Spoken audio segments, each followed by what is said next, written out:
Hello, everybody. Welcome to another episode of Wyndburgh. This is session 40, and I am so happy to be here. Today, we will be witnessing something almost a year in the making, something that's been coming for a whole year, and I'm very excited that it's finally here. Everyone, say hello to our players. We have a very special player making a comeback here for one session, and that player is Alex, who plays Judd. Say hi, Alex. He's back. Our baby is back, and his baby is back. You have risen. Baby. He's risen. He is risen. Do is this everyone? This is everyone, right? No.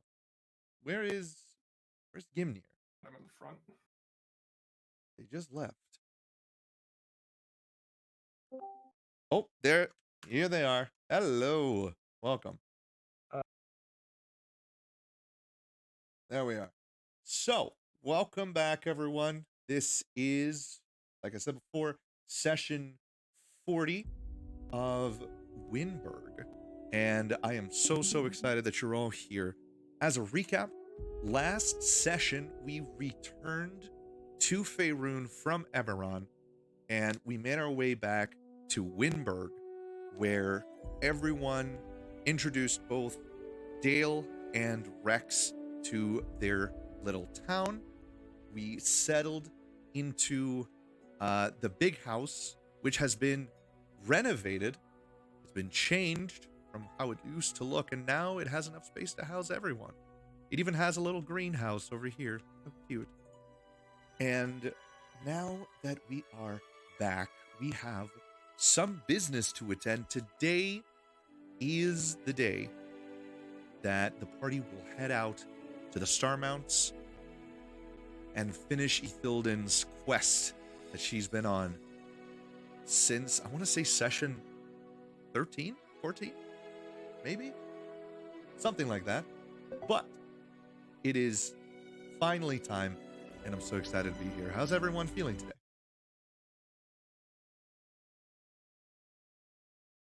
I'm doing all right. I'm very Steam happy right now. Oh my God. Good lord. Turn off the soundboards. I've had enough. Enough. Turn those soundboards off. Turn them off. Turn them off. Turn those boards off. You don't know I, how for often one, I close am that. feeling great. I Feeling feel like I'm gonna have good another in a nervous shit. Wednesday. So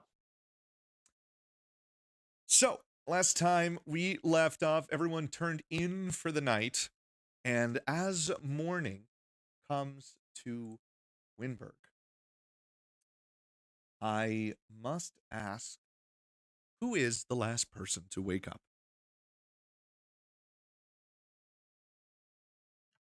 We all know Gimnir sleeps in. Okay. Having cat naps. Catnaps, yeah. So, Well, let's crush this guy's skull. Gimnir, as you wake up, you hear a small commotion outside of your door. There's some scratching, there's some growling right outside of your door. What will you do?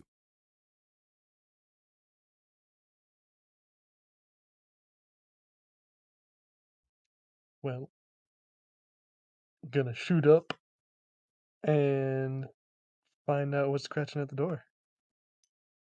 Gimnir, as you stand up, you feel rejuvenated. You feel invigorated from a good night of sleep. And as you approach your door, you open up, and as you do, you see the goblin fixer-uppers of the house all standing in front of the door. Boss, you gotta wake up. Wake. What's going on? All others ready to go. You last one. Yeah, that makes sense. Makes sense that they would get ready and not wake me up. All right, I'm getting ready. Gimnir, as you go back inside to get ready, the goblins all run down the hallway, And waiting at the side of your bed is your battle axe, your dragon slayer's battle axe, and your shield. There is a tension in the air. There's an electricity in the air. The idea of righting a wrong resonates deeply within you as a paladin. Would you like to do something before you head out?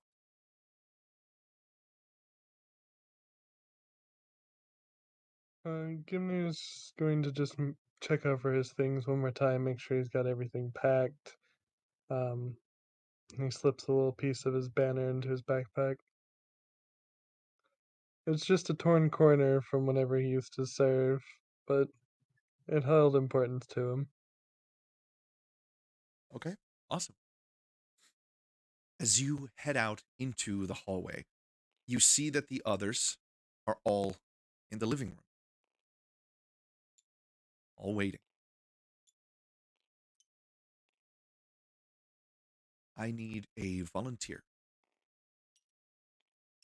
Me on my way to volunteer to the thing that's going to get me killed. Solbrook, you Yes. stand in the middle of all the others, and it is your plan that you're explaining as to what would be the best way to head to the star mounts right now. And you notice Gimnir coming through the arch in the hallway.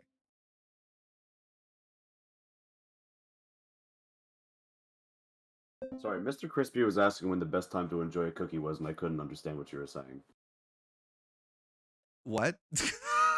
I had an ad on the watch together, and I could not understand a single word that was coming through, except that Mr. Crispy wants to know when the best time to enjoy a cookie is. I see. Understood. And 9 out of 10 Mr. Crispies agree it's any time. I see. Understood. Thank you for letting me know, by the way. Of course. Who just left? Yek. Yek disappeared. Yek just left. No. He's dead. Okay.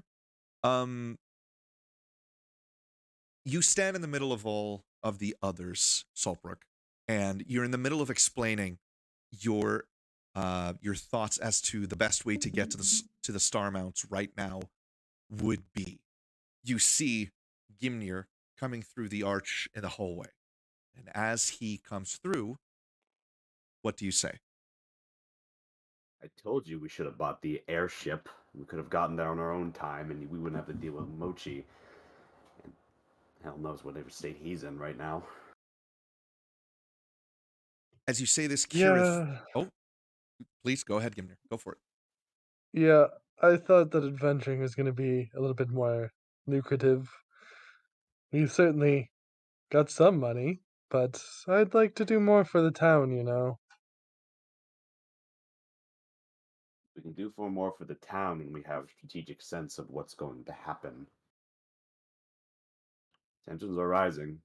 Don't have to be a analyst to see it. But I don't think the upgrades we made to the town have been fruitless either. Still have to check in on my trade routes, but we're a bit short-staffed right now to be worrying about those things.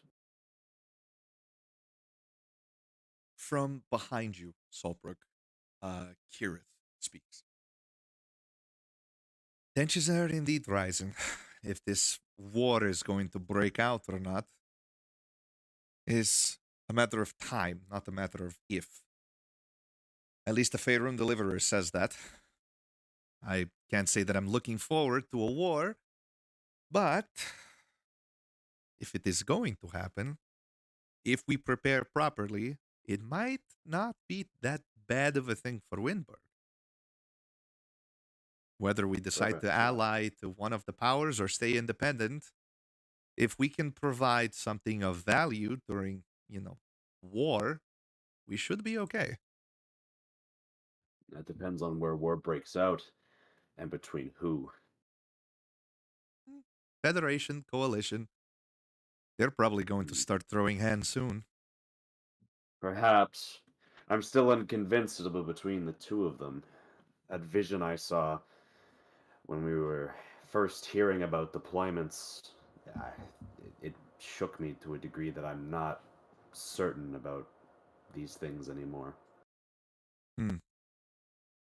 War is unpredictable. You're right about that. Too Now, true. to get to the Star Mounts, I believe we have two choices. Mochi or something else.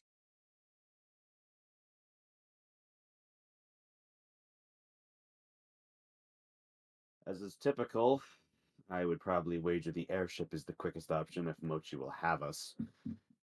Of course, if he's in a state to do so. But I'll open the floor so everybody else can voice their opinions and see what the general consensus is.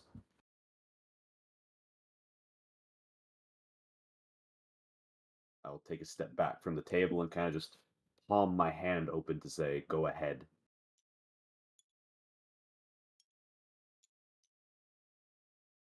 Well, anyone?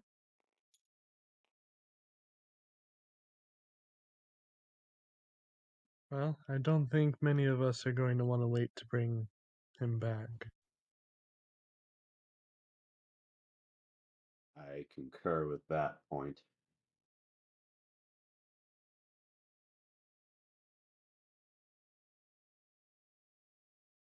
Well, sounds like, as unfortunate as it may be, we may have to use the airship. Roaring consensus of quiet. Very well. Does anyone have the sending stone still? Ye. Toss her over here. I'll bear the brunt of his speaking words. Tosses. Grabs. I forgot I As was you... muted the entire time. Oh no! What did you say? What did you say? Well, I was mostly just hanging out in the background. It's like, well, this isn't really my place to judge. I have like sort of a, or it seems like a more personal matter. But whatever choice we make, I will try to support you guys in the best of my ability. And before we decide where to go, there's another elephant in the room that we have to address. And That what would that being- be? I'm gonna snap my fingers and do a minor. Can I do a minor illusion of what's that little goober's name? Ripley. That's it. Yep. You can absolutely do that. Well, I do that. Ripley is still an issue. As you put your hands forward and the illusion appears in the middle of everyone, it almost as if out of your control, Saltbrook, the illusion turns to face directly at Kirith.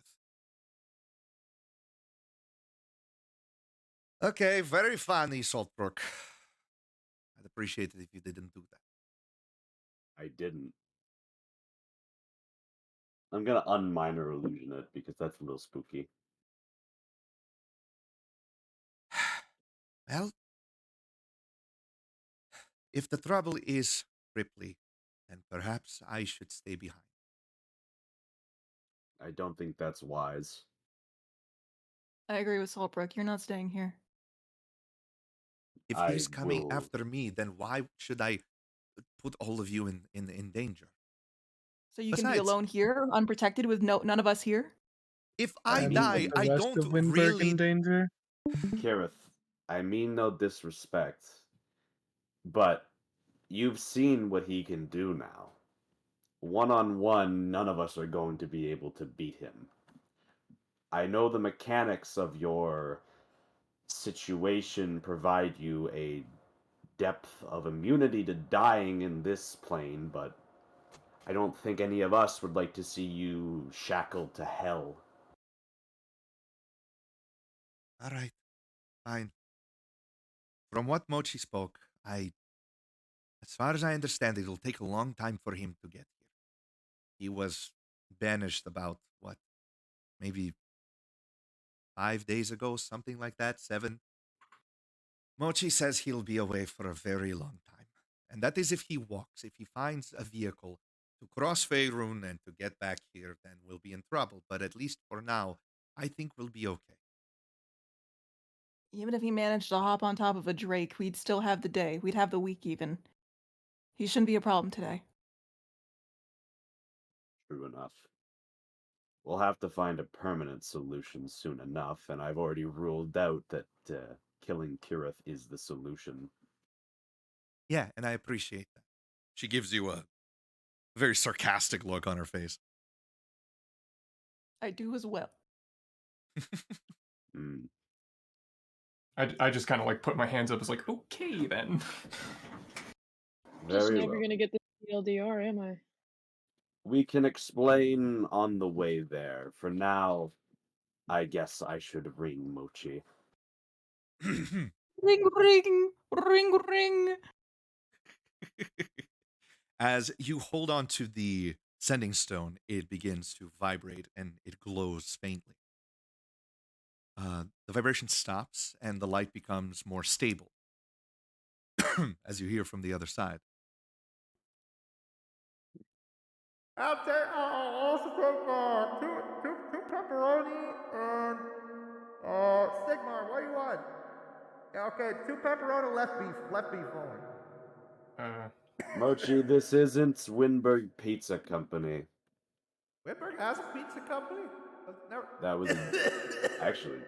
I'm gonna just kind of put my hand over the sending stone. Does it have a pizza company? Yes. We go there every single night because I cannot cook for my son. Okay. Yes, Ooh, Wyndburgh slice. does have a pizza company. Right, and that's who I was calling. I'm certain. I What- need to what do borrow you the need? airship. I need to borrow the airship. What do you mean borrow the airship? What do you think this is? Are you just gonna fly my ship around? Well, I presume you'd be present. And, well, regardless of my verbiage, we're gonna need to use your airship for a journey to... Where are we going again? High Mountain something place. We're gonna go revive Grimorian. Oh shit! That's all you have to say. Yeah, come on over.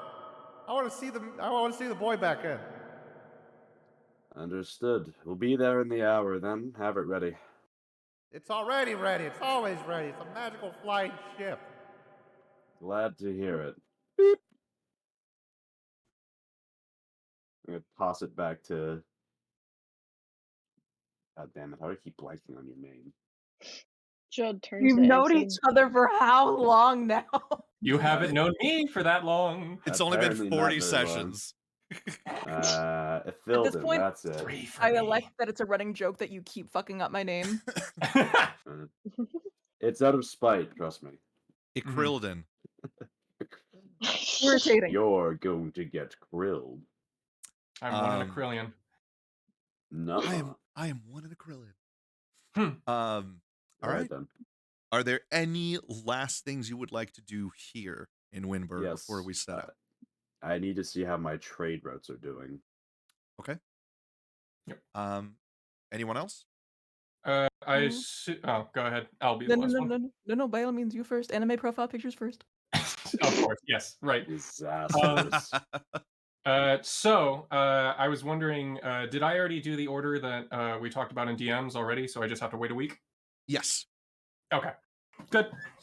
And I did the Luckily, thing that yeah. and I did the thing that I said I'd do in DMs too, right? Which one of them? Reinforce the armor so I don't get critical hitted. Yes. Ball. Did my net arrow come in from Bosley? Yes, it did. Sick. Crit arrow, fair and balanced. My weapon's still upgraded and all that. Yes. How about my shield? Your shield. Did we talk about adamanting your shield? We talked about, I think, doing it a little bit because I was Upgrading wondering the- what it was Just for. a little bit. Let me see it. Hold on, because I'm pretty sure. Okay, yeah, because you It- asked about yeah. it, but you never really like said I want to do this. That's fair. I'll do it next time. Okay, cool, awesome. While right. they're all like arguing and finishing up all their tasks, Judd just kind of walks out to that little greenhouse, and I want to cast what is it? Plant growth. Okay. It will basically just cause everything to shoot up in a thick overgrown. That way, all the plants got food. And he kind of just like looks at it and he goes, "Just in case." I just have to mist the flowers. Put an inspiration on your page, It was already there. Judd. I know, but now it stacks, so you have two. Oh, it's Nice. Judd, as you cast plant growth, you look around you and you see all of the herbs, all of the tomatoes, all of the peppers, the onions, the garlic that you and Egson planted together after you came back. You look around, and in the centerpiece, in the small centerpiece with the grass hedge around it, your eyes focus on the vase that holds this small, used to be small potted plant, now that it's completely grown. And as you look at the surface of this vase, you remember, and your eyes focus on the imprint of your hand with the imprint of Egson's hand, smaller, in its center, against the clay of the pot.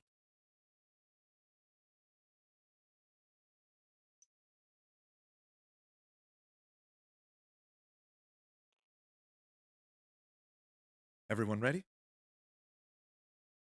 Let's ball. What about my trade routes? How much money do I make and or lose?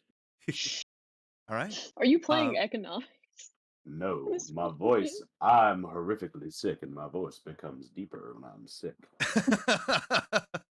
You know we what, out King? here, we out here playing D&D while my man is playing City Skylines. That's a nice public school. Would be a shame if a tornado hit that bitch. That's a nice public school. Be a shame if 17 meteors fell on top of it. We'll make it a charter school. 7 nuclear missiles. That's a nice hospital. Nothing happened to the hospital. Thank God.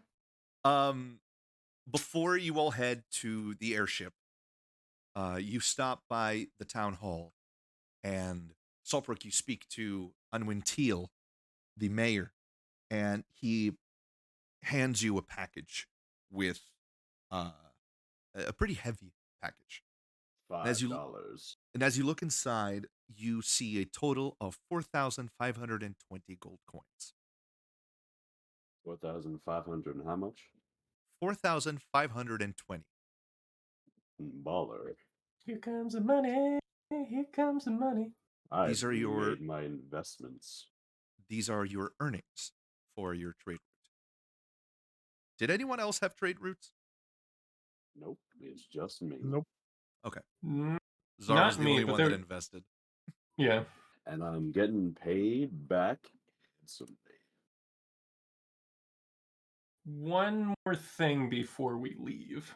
Yep. I wanted to go through my criminal contacts and send out some feelers about this whole rising war situation going on. Okay. So once we get back, I'll get a little bit more information. Don't exactly want to sit on a potential time bomb.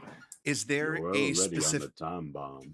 Is there a specific area that you would like to send your contacts to? Like Kirit said, the coalition and the Federation. Right. So the Try and- Federation is here to the western side of the of this black line. This is the border between them. Mhm. The capitals are Baldur's Gate, Waterdeep, Neverwinter for the Federation, and for the Coalition, you have Ordulin right here. You have Darkhold right here, and you have Anaurok right here. All right. Which one is like the capital for like their main barracks, their organizational, or like their military organization? That is not something that you would know right now. All right. So time to send feelers out to figure out where they are. Okay. Are you sending it to the coalition or are you sending it to the Federation? Both. If I have enough resources. I'd say roll a History? flat d20 for me. Flat D20. Okay, Yeah. gotcha. Welcome to the new plane of reality, brother man. I got a 14. A 14. With a 14, you have enough to send two envoys, let's say, and you can choose where to send them to. Where would you like to do? One. Okay, so I'll send one to Baldur's Gate, and the other one to where are the capitals for the other Orderline, side of the coalition? Orderline right here, Darkhold right here, and Anaurok right here. Let's try a Narok. Why not? Okay. All right. You've sent your envoys to Anaurok and to Baldur's Gate. Yep. Cool. Saltbrook is playing City Skylines. I'm playing Hearts of Iron 4. Let's go. This man really thinks that the espionage update helps him. All right. If it'll help, if it might help stop a war. Oh, there's no stopping what's coming, my man. Oh yeah, they tried. They held a whole peace summit for it. I got fucking wasted. That is true. It's very true. Yep. Well, better to figure out where the front lines are going to be so that we don't get caught in the middle of them. That's a good point. Anyway, to the airship. Do-do-do-do. All right. Ethel, we talked about the matter of transporting Grimm's body. How would you like to do this? That's a good question. We talked about renting a cart, if you would like. Sure, I could also just strap him to a horse or the dragon. That is very Why not true. just let him onto the airship? I was gonna say, like, we just carry Homeboy onto the airship, put him in, like, a box.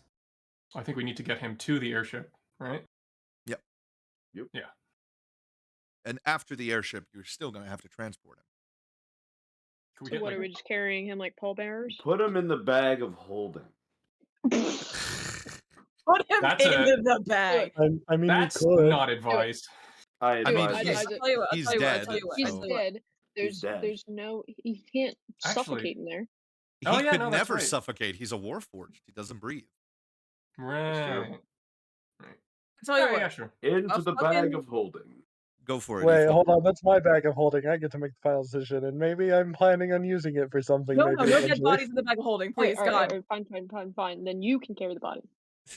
Okay, fine. It'll No still bag of weigh holding? only like. Into the I bag of imagine all of us bag. are just like trying to shove like a warforged cadaver like into a small little bag of holding. Kind of a bit like we're sitting on it, trying to just close it like a peers suitcase. in, just seeing us do that, and then they just immediately walk away. What were you going Oh to say, Ethel?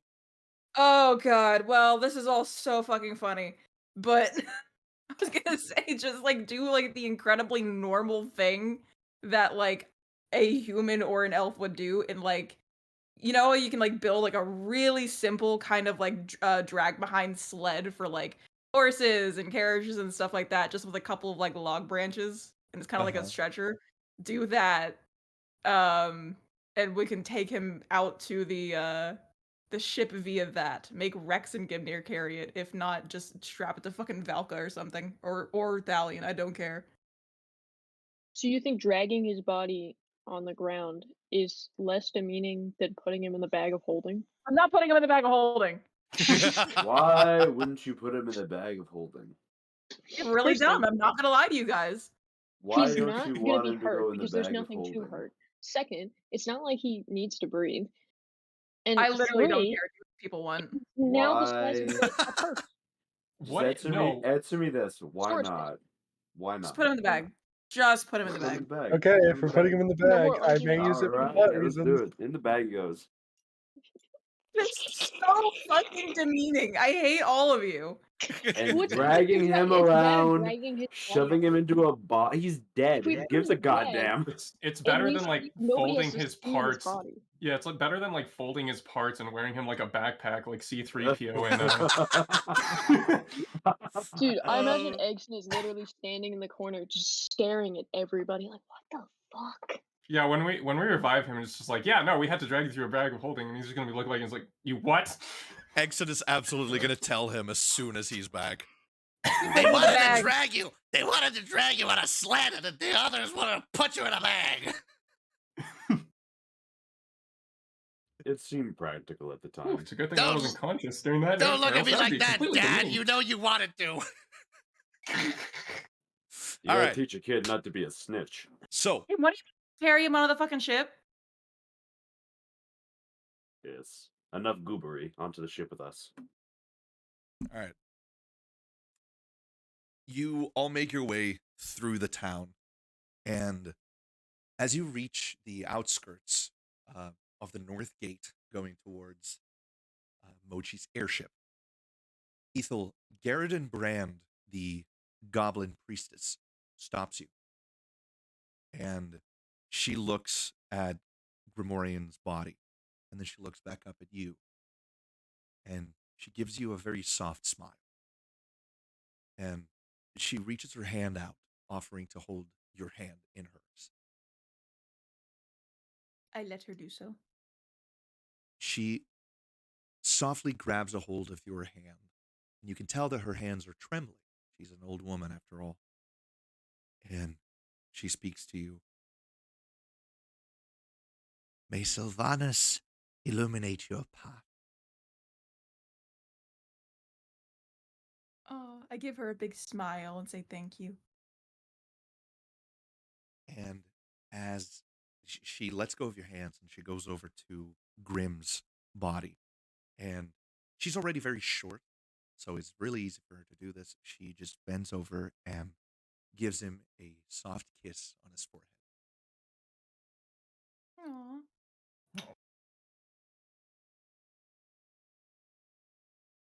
You all approach the airship, and as you head in, you see Mochi and Sigmar waiting by the front of it. And as you go in, Mochi welcomes you all. And he says, all right, who's ready to bring back a robot man? Me?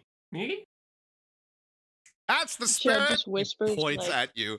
He points is he at you, gonna ask Dale. where the body is? What did you say, Judd? Judd just kind of whispers, is he gonna ask where the body is? I don't have to ask, Judd. Also, I can hear you. I don't have to ask. I know y'all have it. It'd be pretty stupid not to have the body of the person you're trying to resurrect. Wink, wink, nudge, nudge. Thank you, Mochi. That's a very integral part. I learned new words too. Integral, God. Mochi. I know. You've been reading all those books I gave you. How's Exon doing? He's here. I mean, he's not talking, but he normally doesn't, so. The big beard man scares me.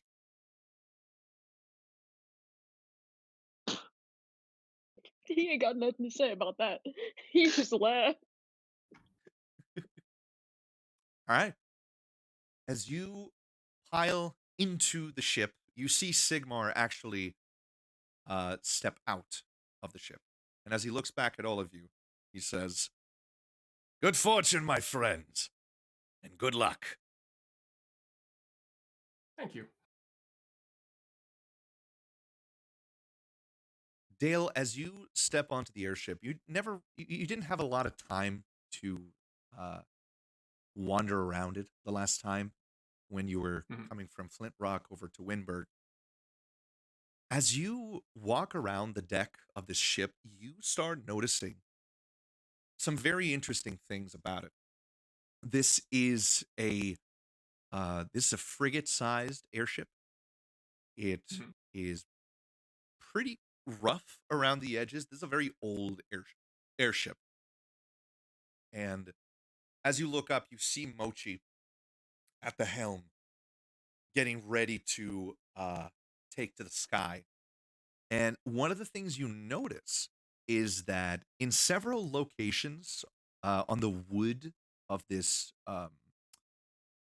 ship, there are markings in thieves' cant.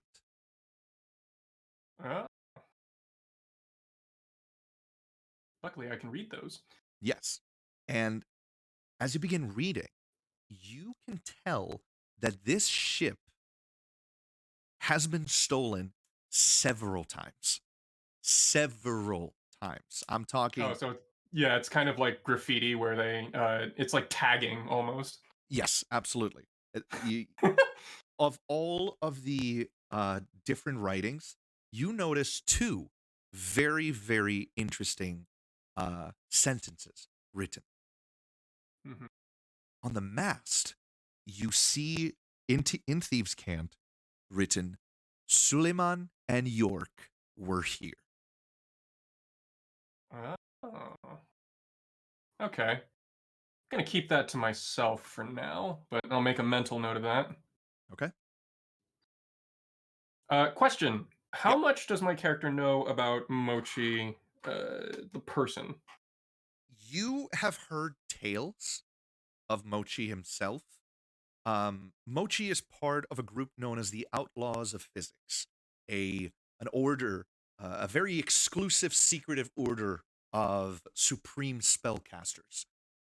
Though you have never really heard much about his adventures, what you have heard is that Mochi is known for two things. One, being completely insane, and two, for being one of the single most powerful spellcasters in all of Toril, if not in all of the realms. So his reputation precedes him. Wonderful. Okay.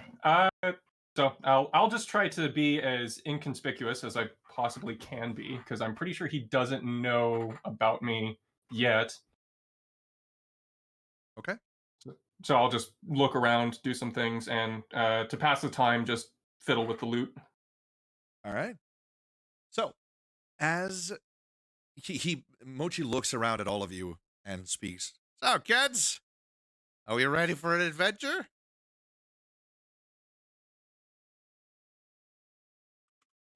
Well, Yep. let's get I on our guess way. so. We've got a friend to raise. That's what I like to hear. All right. Ithil just kind of walks off and makes sure all of the pieces and bits and parts are here and taken care of. Okay. As you look around your stuff, you check your inventory. You have your diamond that you require for this. You scan Grimorian's body up and down. The foot has been attached. The arm has been attached. The bits and pieces that were missing before have been attached. And perhaps it is time to go.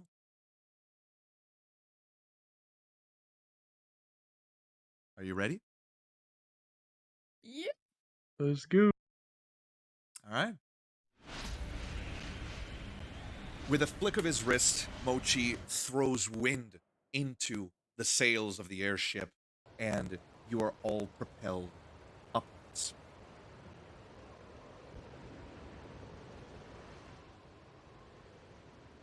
And as you take to the sky, you see Wyndburgh getting smaller and smaller underneath you.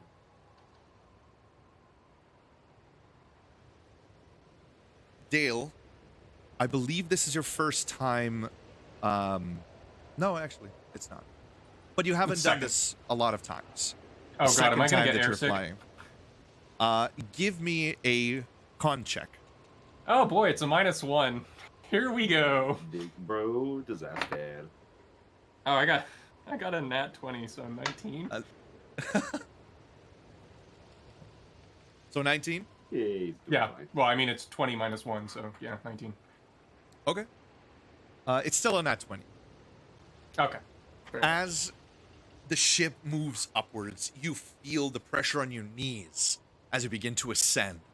And they buckle for a split second, and you center yourself and take a deep breath. And as you reach, I want to say cruising height, let's say 10,000 feet, you can feel the rarefied air, how thin it is up here. You feel lightheaded for a split second, but it all comes back to you. All right, kids. Hold steady. It'll be about a day before we get to the star mounts. And your journey begins. Yeah, I just respond as like, what? Oh, hold on. And just like yawning to pop my ears. Love that. Put inspiration okay. on your page. Okay, that is 3 so far. Good stuff. As you continue to fly, Judd, you realize that this is Egson's first time on a ship. I imagine he's just like, He's going overboard if he starts crying. you're not throwing my son overboard. I don't think you could. Too late. And 3, I'm gonna walk him around. He just starts walking up and down the ship. We've all been on an pointing airplane with a kid crying his ear off, and we all know we've wanted to do it. He doesn't cry anymore. It just He's so a teenager happens that now. this is I mean, an he does open cry. top vehicle. So, obviously, we're in the Alex, fucking wind. Alex, you begin to walk him around. What do you show him?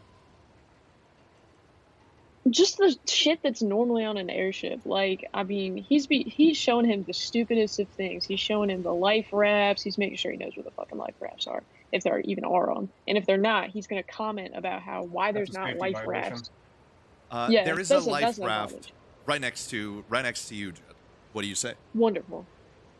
I mean, look at this life raft. I assume. I mean, we probably shouldn't deploy it. I wonder when the last time it was unpacked actually and repacked. But anyway, this is the life raft. So if the thing just starts going down, just get in there and we'll figure it out from there. Okay, Dad.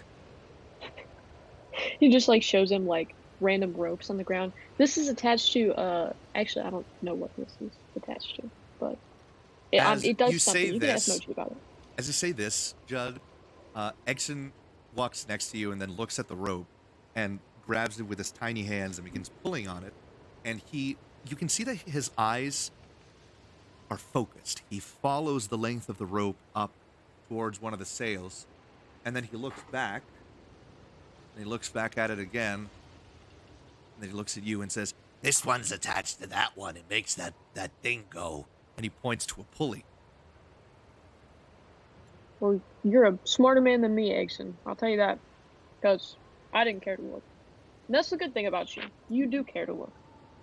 Yeah. I'm kind of like pats him, give him a little side hug. Natural born sky sailor. I love you, Dad.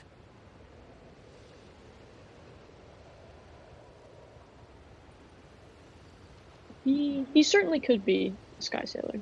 He can do whatever he wants.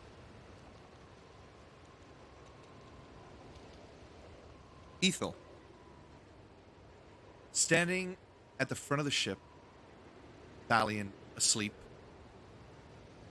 there is a gnawing in your soul. There's a weight. The weight of a promise that you made. The weight of an oath you swore. If no one else will hear this, the wind can hear you. Is there anything you would like to say?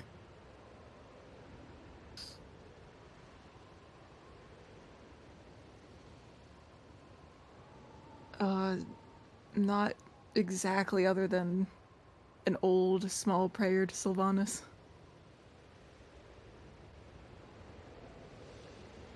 As you begin speaking this prayer, give me a perception check. Always can.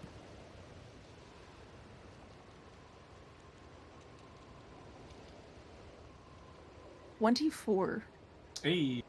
24. Ethel, though the wind is hitting your ears, as an elf, they are slightly mobile, meaning that you can pin them back or you can open them up. Though the wind is very fast, you pin your ears back, and something catches your senses. You hear something, a flapping of sails that don't belong to you, that don't belong to the Down Dragon airship. You hear them on both sides of the ship, to the left and to the right.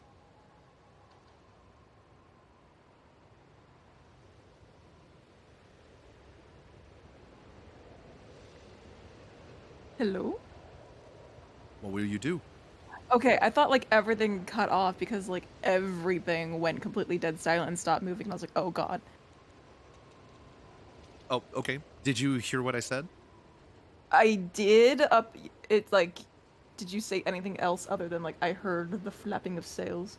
You hear them to the right and to the left of the ship. What will you do? Oh, okay, okay. I see, I see. First of all, I would place a hand on Thalion and give him like the mental command to like wake up. Wake up! Wake up! What? Like, Wake not up! like literally. As you do, he springs to his feet and wakes up. Because he is the good bestest boy ever. I will What hop is down it? off the bow. What do you I'll- need? Well, I will ignore him because he is a petulant child. I will hop down off the bow and just like yell to anyone on topside, like, just like 2 arms or whatever, because I know this shit ain't good. I don't care. I don't care what you say. Okay. This shit ain't good. All right. Something over the horizon? Like airships, the left and the right. Oh. Uh-oh. Shit is not poggers. I repeat, not poggers. Do we see flags? Do we see sails? Suddenly, Judd starts running. from both sides of the airship, you see a mast. You see masts rise up from the clouds next to you. To your right, you see a brigantine with the words plastered on its side, "The Knight's Cutlass." And on the left, you see a sloop that says, "The Sanguine Plunderer." Aboard these airships, you see what you dreaded to see in the skies. Pirates. Black flags flowing from the crow's nest. They jeer and scream at you, telling you, "We're gonna board you now! Give us all your gold!" Fuck off. Where are your manners? We're going to board you. Can we take your gold, please? I think You they're a can board bit me whenever beyond you the want, diplomacy, Dale. Well, either way, the answer is no. Nuh-uh. Nuh-uh. Fuck you, Why mean don't you nuh-uh. You can board me whenever you want, sailor. And second, this is our ship. More mine than yours, but you heard the turtle. Question. What are the Down Dragon's sails color again? They are white. Okay. Just out of curiosity. What are the colors of the sails on these 2 ships? Black. Okay. All right, I have a very stupid idea, but I'm gonna need to talk to Mochi about that first. Okay, well, talk to him. You got time. All right. Oh, I didn't know if we were doing turns or something. Okay, so I'm going to run over to Mochi and ask him if he has some spare rope and grappling. Spare rope and A grappling hook. a grappling hook. Oh, we love any plan involving a grappling hook, King. As you run up to him, Dale, and ask him that, he said, yeah, check the barrels. I don't know All if right, it counts checking as the a barrels. grappling hook, but it's a hook. So I look into the barrels. What do I see? You find a length of rope, roughly 30 feet long, and you find what looks like a meat hook, almost, made of metal. So yeah, Dale smiles like, I can work with this. Just grabs it. All I right, also have to ask Mochi 2 questions. go for it. The first question is, how the hell do these things fly exactly? Is it like an engine or something? It's magic. Magic keeps it afloat. Wind makes it go. Oh, I thought it was gonna do like super suspension. This is. I forget the game. Damn, it's so sad. Yeah. My ships do not float. They just simply refuse to fall. Yes. And then I guess the other question is, does anyone want to... How do I fly one of these things? Oh, you're taking helm? Oh, no, You no, gotta- I've got an idea. You gotta keep concentration, almost as if you're using your weave to keep it afloat. Maintain your concentration on that, and use the wind and the helm to control which direction you go. Not too difficult once you get used to it. I see. And I have a third question. I need someone to come with me. Where? To the enemy ship, of course. Oh yeah, no, that was my plan. My plan doesn't require a grappling hook, but I can only take one other person with me. Oh, no need. I can go myself. Alright. All right, Y'all do your thing. I shall disorient from the skies. Discombobulate. initiative from everyone. Okay. In it, bruv. In it, bruv. Yes, a delicious 5. I got an 17, so 20 total. That's a 9. It'll be 13. Oh, sorry. It would be Dale had 20. We have 16 from Ethel. 9 from Gimnir. Alex, what did you say? 13. 13. 13. Now we roll for the others. You know what? I'm just gonna pull a dice here.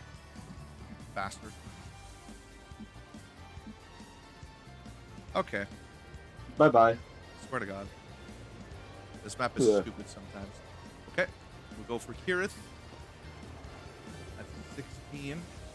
Put it under Ethel. Rex. 9. Under Gimnir.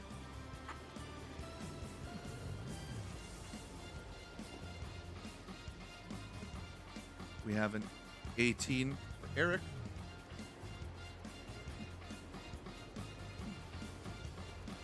I'm just gonna make it so that these pirates go together. Left pirates.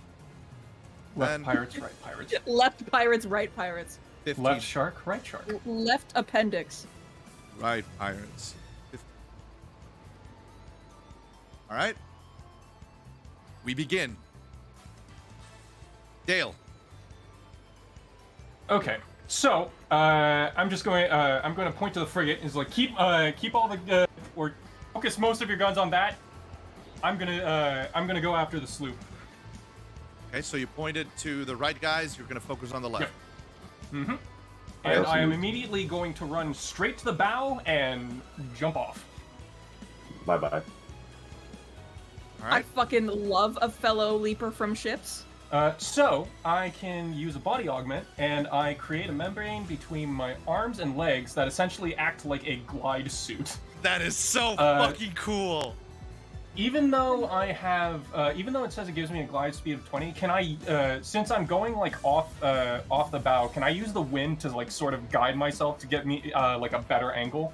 Yes, you can absolutely do that. Give me Yeah. a acrobatics check. Yep, jumping straight off the bow. The front of the ship. Off. Oh, okay. Uh huh. So yeah, I'm just running over there and then just whoop. What's your speed though?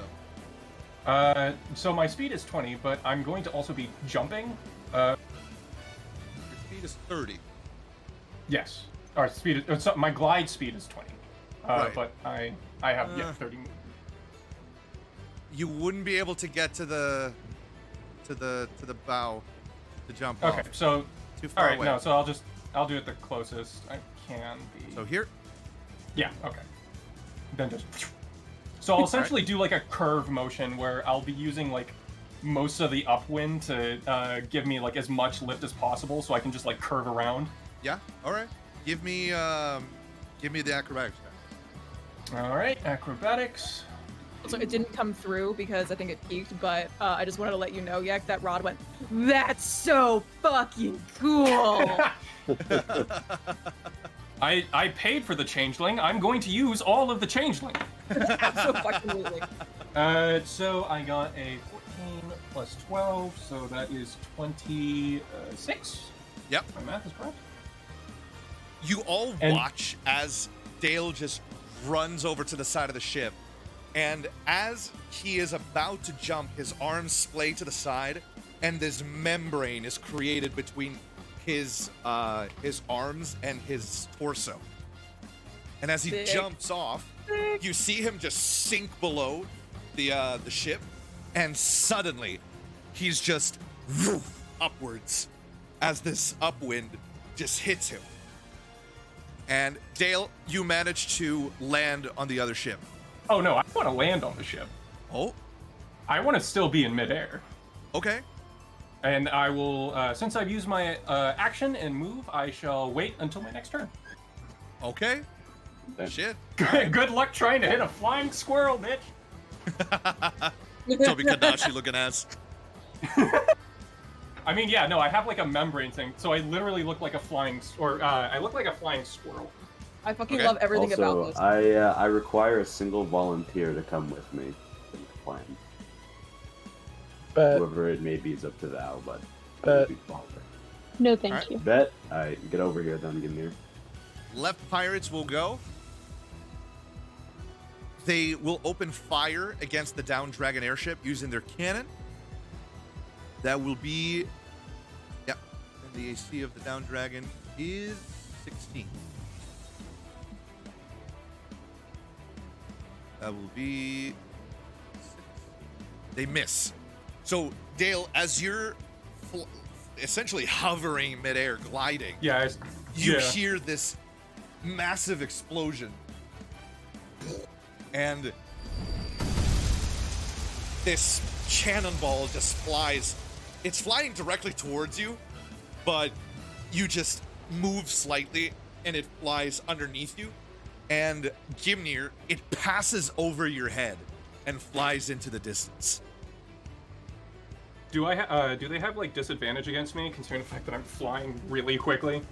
With the cannon, yes. Fair enough. Gimnir is really glad he's short right now. You just got a new haircut, bro. I was literally about to say that.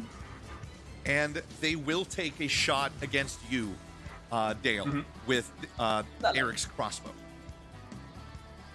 A 6, and they miss. All right.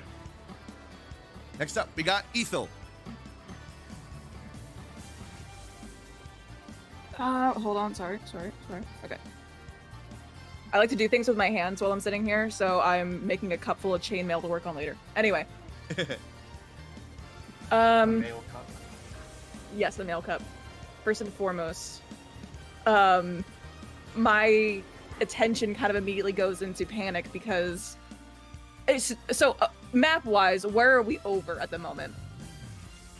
You are currently over the high forest. Okay. So very much so Federation territory? Yes.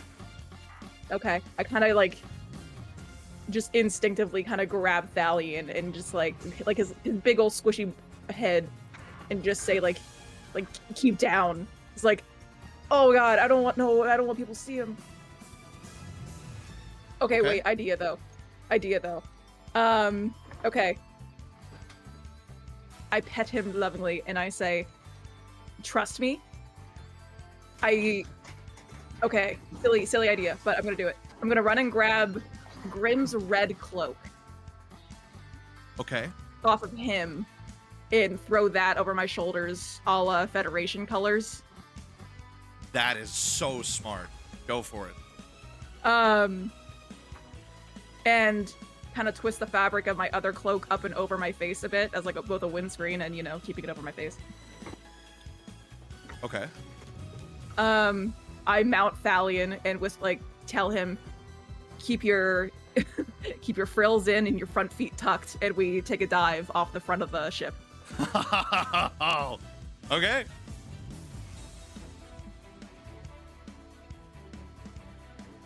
Ethel, you wear Grimm's red cloak, and as you take a jump off, you feel Thalion almost electric. There's something here that you haven't felt before with him.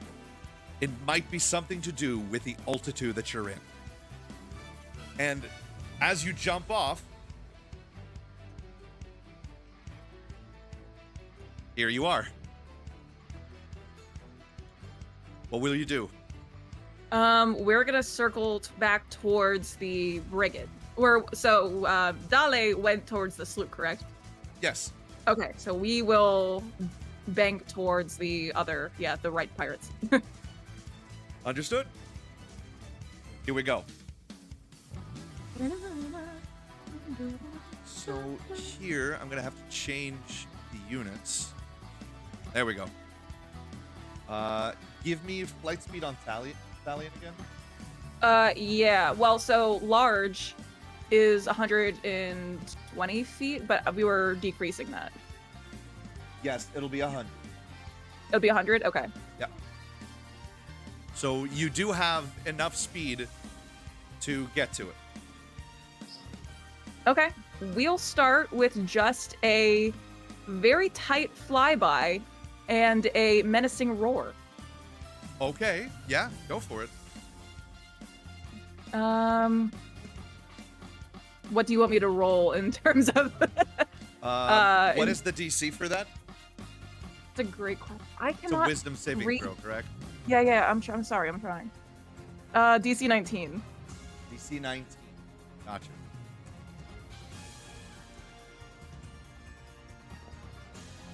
$20 for this guy. Nemo's okay. 17. Lewis has failed. Jack has failed. You gave them names. Rabo has failed. And Yeshu has failed as well. They're all frightened except for Nemo.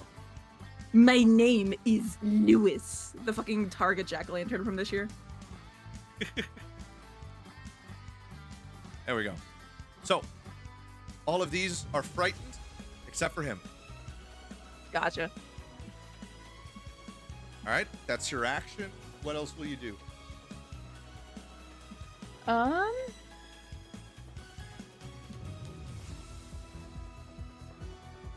I don't want to engage first, so I'll finish there. I'll hold till next turn around. Okay. You do have more speed. Would you like to get on the other side? Yeah. As if, we're like, quote unquote, arcing around the ship with the momentum. Okay. In my brain stem.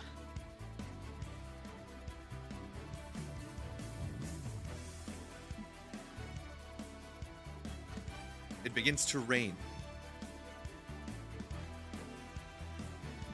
Quick, Kirith's someone turn. clear sky shout. Kirith will immediately turn and run over to the cannon and open fire.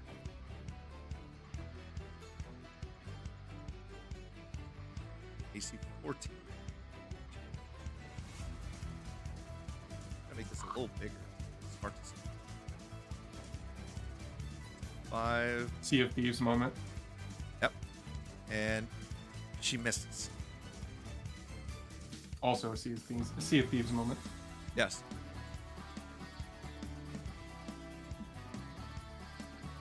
And she will use her bonus action to reload the cannon. Now it's Right Pirate's turn. Nemo, being the only one that still has his wits about him,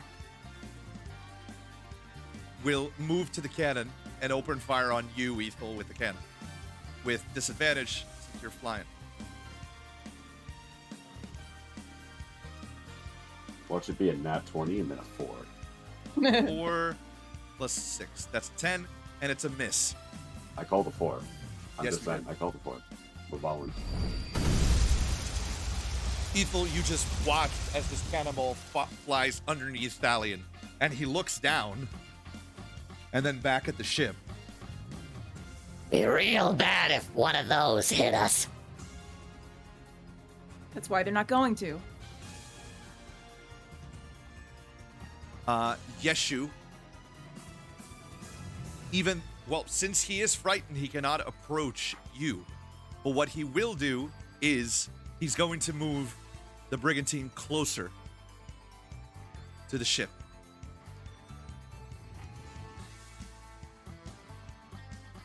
Judd, it's your turn.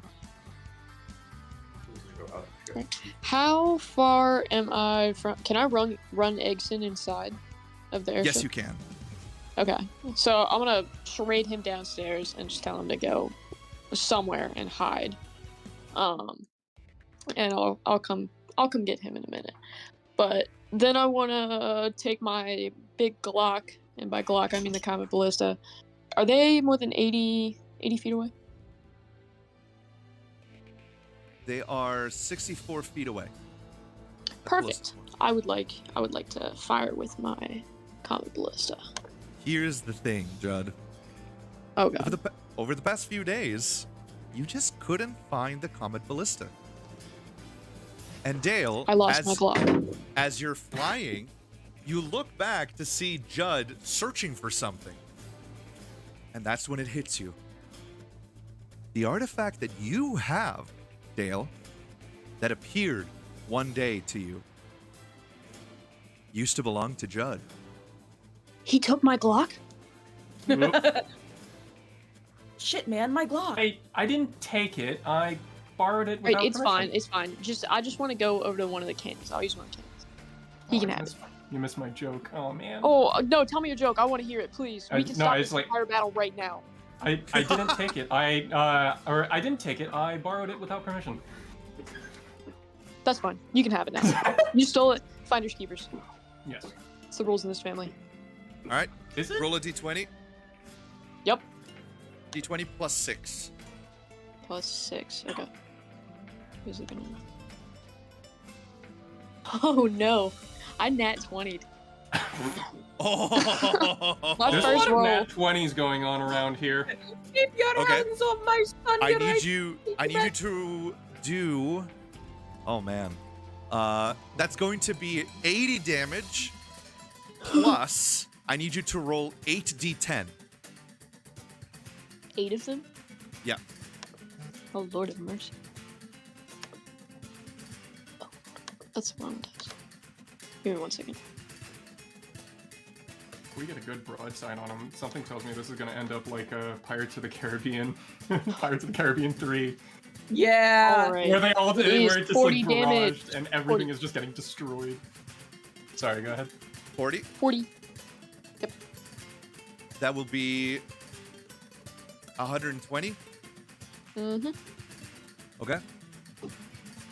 Judd, as you open fire with the cannon, something about your training as a marksman just clicks. It's almost as if the skills with a crossbow or bow and arrow are directly transferable to this, and as you open fire, you hit on the lower left area of the brigantine, and it ignites a powder barrel on the inside.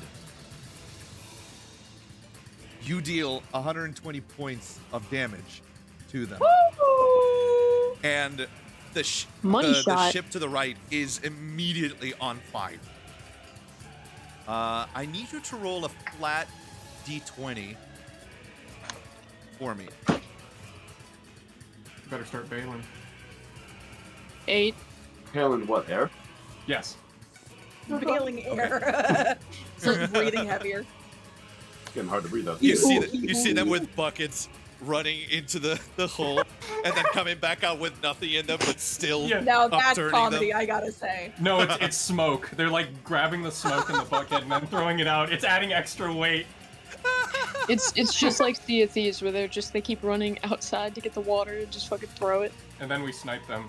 Then As we just soon- say GG. As soon as the explosion happens, because of the What speed, the fuck? you just see how quickly this smoke is just bursting out of the lower hull.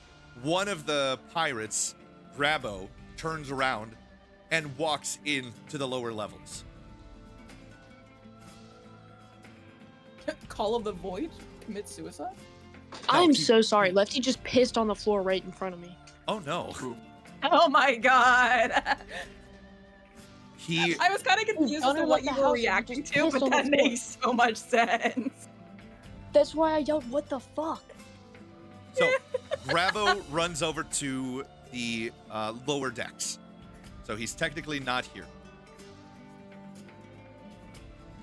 Gimnir, your turn. Gimli heads over to Saltbrook and goes, "Look, I hope you have a plan." I always have a plan. Anyways, I'm just gonna hold my action until Saltbrook love does you. his thing. Yeah. Okay. All right, now it is Rex's turn. Rex's turn. Yeah. Okay. He is going to... He's going to cast Misty Step, and he's going to teleport right next to the captain of the other ship. I'm just gonna whisper, show off.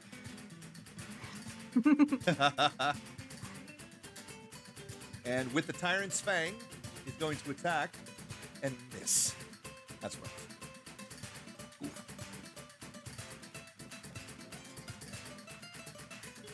Okay. All right. Next up, Saltbrook. Gonna look at Gimli and put a hand on his shoulder and say, "Prepare to deep strike, and I'm going to cast Dimensional Door onto the ship on the left." Holy shit. Okay. Oh, these poor pirates. They had You no insane idea what they're dealing with. motherfucker. Call me insane. Yeah. Go for it. I bet. Actually, his plan is more sane than mine. It is. Essentially, I'm just gonna teleport. There's no one afraid on the left ship, but that's okay. Can you scroll over to the left ship? I want to see where we can teleport. Sorry? I kind of want to teleport onto the bow, I think. Yeah. Yes. A little bit further down. A little bit more. Like one or two more tiles. Yeah, that's good. And then I'm going to drag Gimnir through my dimensional door and appear there with him. Okay.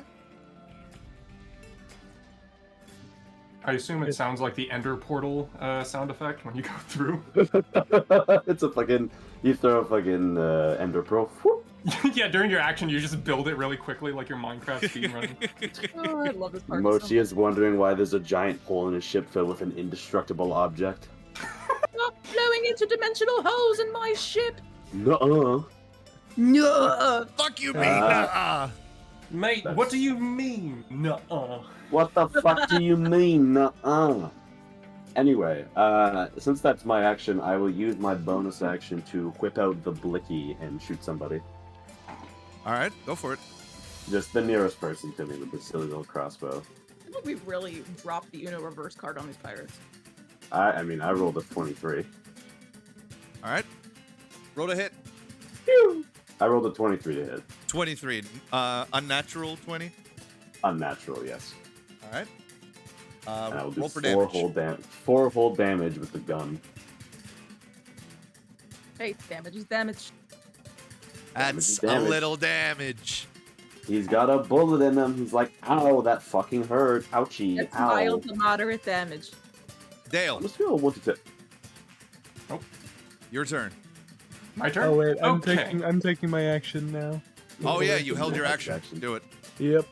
So Gimnir's going to run up to the first guy. So essentially what I want to do is he's going to be running past the first guy, but he's going to sort of like hit the guy with his shield as he passes and try and just shove him off.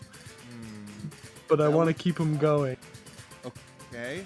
I'm essentially moving, shoving, moving again, but Okay. narratively I'm running, hitting him yes. with the shield and keep running. So your shove, the only way that you won't take an opportunity attack right here will be if the shove is successful. And that's what I'm hoping for. Yes. So,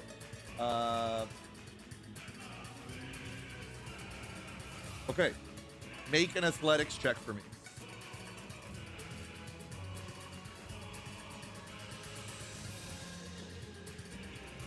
Ooh, that is a 13. Oh, a 4. It works. He is Hell yeah, pushed. get shoved, fool. He gets pushed 5 feet away, which means you knock him off of the ship. Wilhelm scream. Wilhelm scream. Bye, Wait, loser. wait. I have it. Hold on. 1 second. No one move. No one move. Ha! Yeah. Perfect. There we go. We can now move on. Yes. And then if I still can, I want to hit the guy that I am now going towards. How many attacks do you have? I think 2. 2. So you do get... Yes. So you get 1 attack now. This replaces one... shove replaces 1 attack action. So- Correct. All right. Go for it. Alright, let's see how rusty I am with hitting people with the battle axe now. In front of you stands Marhu, a dragonborn. Go for it. Alright, let's do this. Hey, that's a natural 20. Fuck Hell yeah. yeah. Hell yeah. Okay, we fucking them up. Like. Yes, you are. Oh, so I'm also just gonna Oh do my a second level God. smite on top of that. Go for it. Alright, let's do this.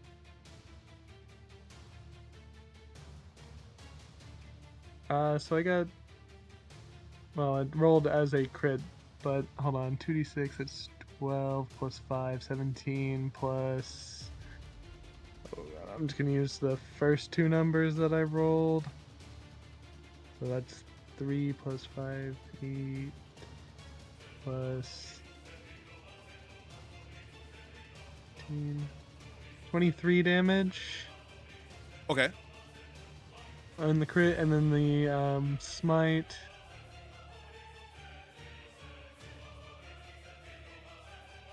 Oh, I'm sorry. It's been a while since I've looked at this character sheet. Okay, so 3d8 extra damage. And then... Oh, I crit, yeah.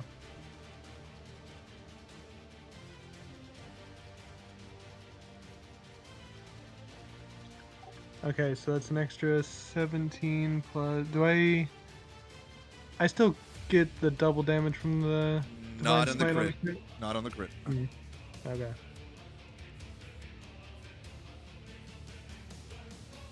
Then that's 17 extra damage on 23, so that's 40 damage. All right. How do you want to kill him? I'm just going to run after hitting the other guy off of the ship. He's going to just run up and swing the battle axe as hard as he can, diagonally down.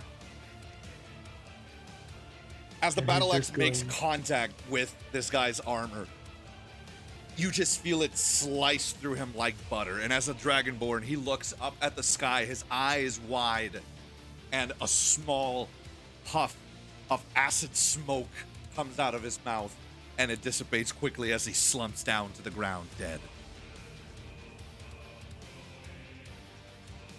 Excellent. And now I'm going to cast Shield of Faith on Solbrick as a bonus action. All right.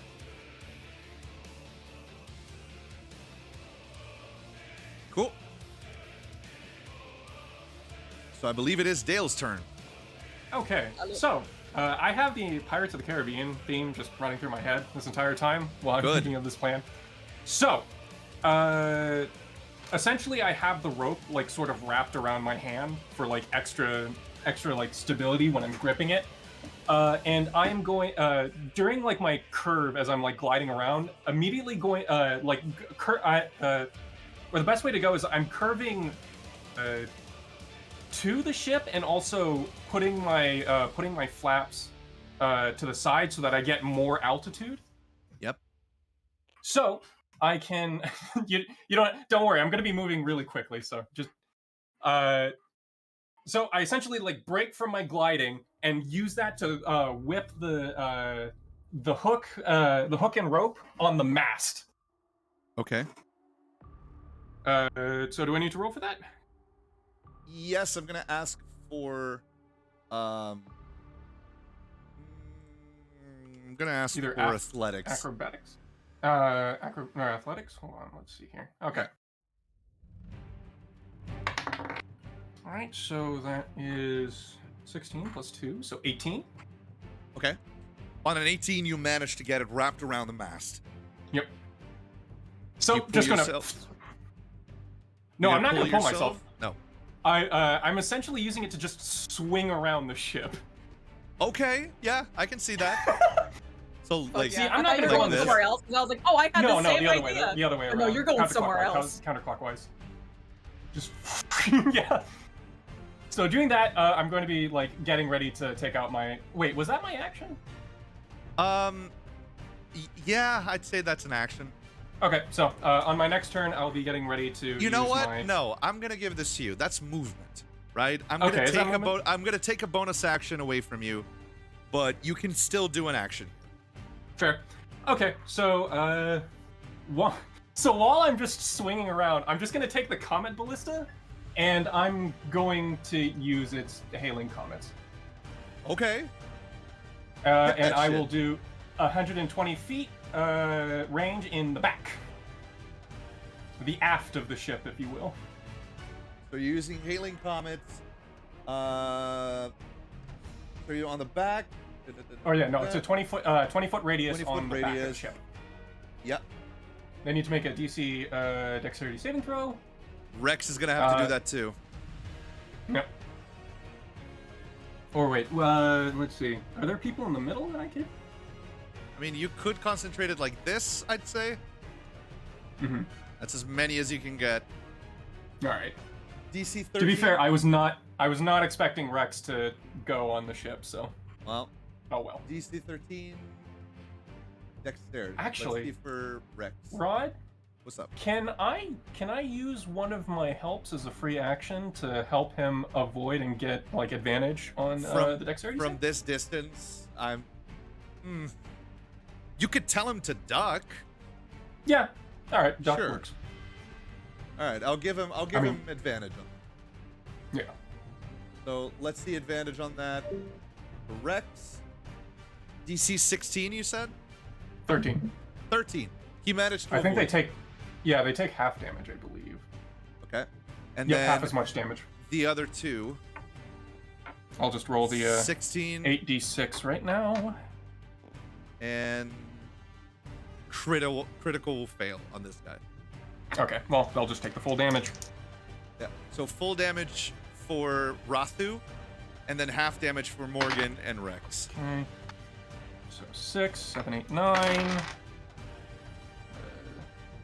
10, 11, 12, 13, 14, 15,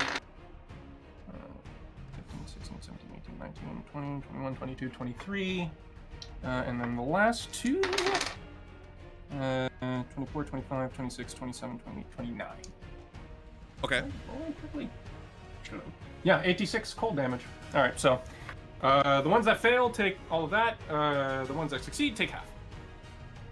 That'll be 14 points of damage on Rex and Morgan. And since it's raining, does the cold damage permeate freeze on the cannons? None or of any, the cannons on, like, are in. on the helms? Or The the helm? I will say that the helm is frozen, Okay, perfect. but the cannons are too far away. Okay, fair enough. My plan is not to do direct conflict, because if I do that, I'm going to die. However, I'm going to aim to be the most annoying motherfucker that these pirates have ever faced. Love that. All right, That's what I do. All right, that's the end of my turn. Dale, as you swing around the mast, you pull out the combat ballista with one hand, and you yell at Rex, "Duck!" And as you fire, it lands. It lands onto the back of the ship. Yeah, it's just doing like a hail of like icy rocks. It's like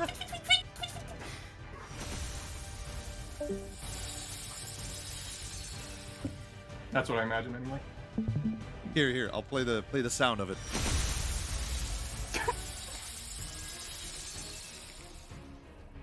Was that tweet enough for you? Yes, that was tweet enough. Thank you. Awesome. My tweet was satisfying. It lands on the back. Rex does take a little bit of it, but he is still able. He's basically unaffected. He looks over at you, and he screams at you, "Show off!" And as it hits Rathu, you see that she is hurting. This tiefling is almost dead. As for Morgan, he's still focused on Rex right in front of him. Captain Morgan. I see what you did there. Yeah. Left pirate's turn. This guy's gonna turn Yale, and he's gonna charge you. Give me here. He will attack. +5, and he will miss his second attack. 16 +5, that's 21. He still misses. And Morgan will attack Rex. Rex is 15 +5, that's a hit. That will be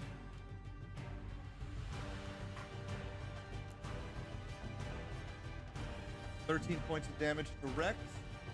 He'll attack again. Nat 20, that's a crit.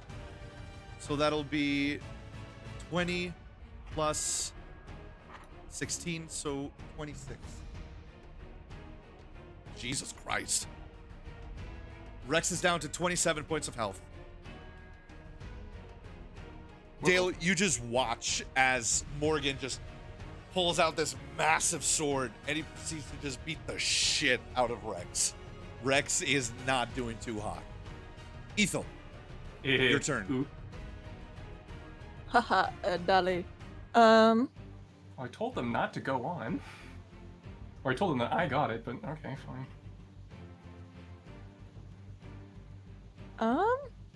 So what's the situation looking like currently on the sloop? All that action that was just happening was on the sloop?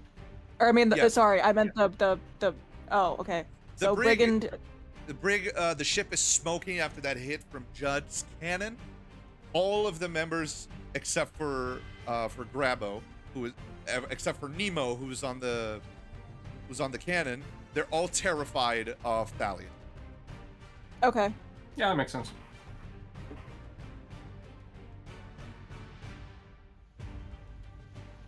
I would also like to try a potentially funny haha idea. So I would like to, first of all, fly closer to the ship. Because we got, further away. That's how many feet? 50. Only 50? Okay, sick. I would like to... I also have rope in my inventory from literally, like, the first fucking session.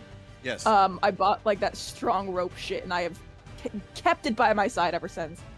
I would like to, once again, tied to an arrow, and once again, much like I did once for the fucking downed dragon, fire it through the mast, or, like, to the mast of the brigand. Yeah.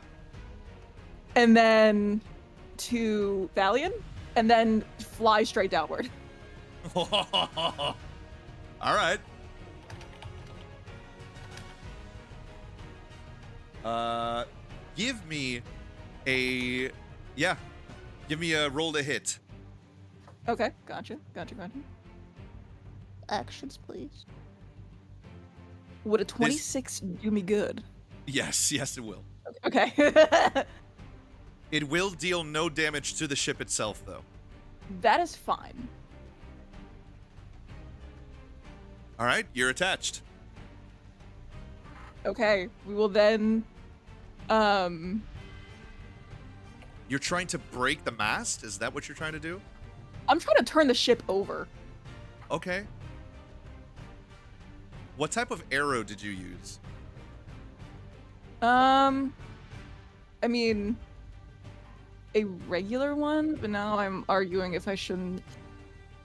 Do I have, like, the piercing arrow that would do, like, really get up in there? I don't think that's a thing. So the arrow fires forward. Okay, yeah, that's not what I. Yeah, I guess it would just be a regular fucking arrow. I'll just rule of cool this. As you start flying downwards, Ethel, I need an athletics check from Thalion specifically. That'll be a plus Okay. 5. Be a +5, so we're just gonna. You're gonna rule of cool it. I have to, because otherwise the arrow would snap. I'm going to inspiration that. How much was it? 2. Oh boy.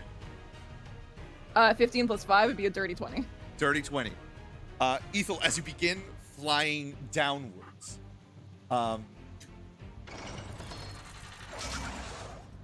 you just feel the pull, and do you attach the rope to Thalion or to his saddle? Yeah. Okay. I like to, I think my quote-unquote headcanon, I have a very rough quote-unquote saddle made of literal rope and, like, scrap leather. Gotcha. As you fly downwards, you feel the tug, and you struggle to stay on while holding on to Thalion, and Thalion lets out almost a gasp, as if the air from his lungs are just pulled out. Oh, you're gonna get us both killed. And as you look up, you see that the sloop, the brigantine, is veering to the side, and it's just like that in midair. Sick. I'm going to roll acrobatics checks for these guys. Oh, Figure they're about out. to be scuttled. Nemo, 15, they stay on. Lewis, 13, they stay on. Jack, 16, they stay on. Yeshu, 12, they stay on. That is not rolling nearly enough. 1! As the ship veers to the side, Grabo, who was on the lower side of the ship, tried to make repairs to that open hole. As soon as it just lists over to the side, he gets thrown out of the ship. And he's sent falling. The right pirates are going to have to spend a turn bringing the ship back to its normal position. Sick. Kirith. Kirith is going to turn around and go for the other cannon, and she'll open fire. No, I want to capture the ship. What are you doing? I mean, if you Wag say that, finger. she won't. I'm going to wag my finger and say, "Me want me steal." Me want me steal. Wait, Me who's- want wait. me steal. Who's the Yes. pirates in this scenario here? What do you mean? We're Uno reversing They, them. Yeah. listen. They're the pirates. We're the glorious Wyndburgh Wardens, and I'm committing tax fraud by writing this Yeah, off duh. as what am I writing this off as a quote unquote warehouse. It's the travel expenses. Travel expense. Kirith will jump off of the ship towards the other one, and as soon as she gets as close as it can to it, she'll use arcane teleportation. burning her bonus action to land on the ship itself. She'll attack Yale from behind, flanking, and with advantage, she'll attack.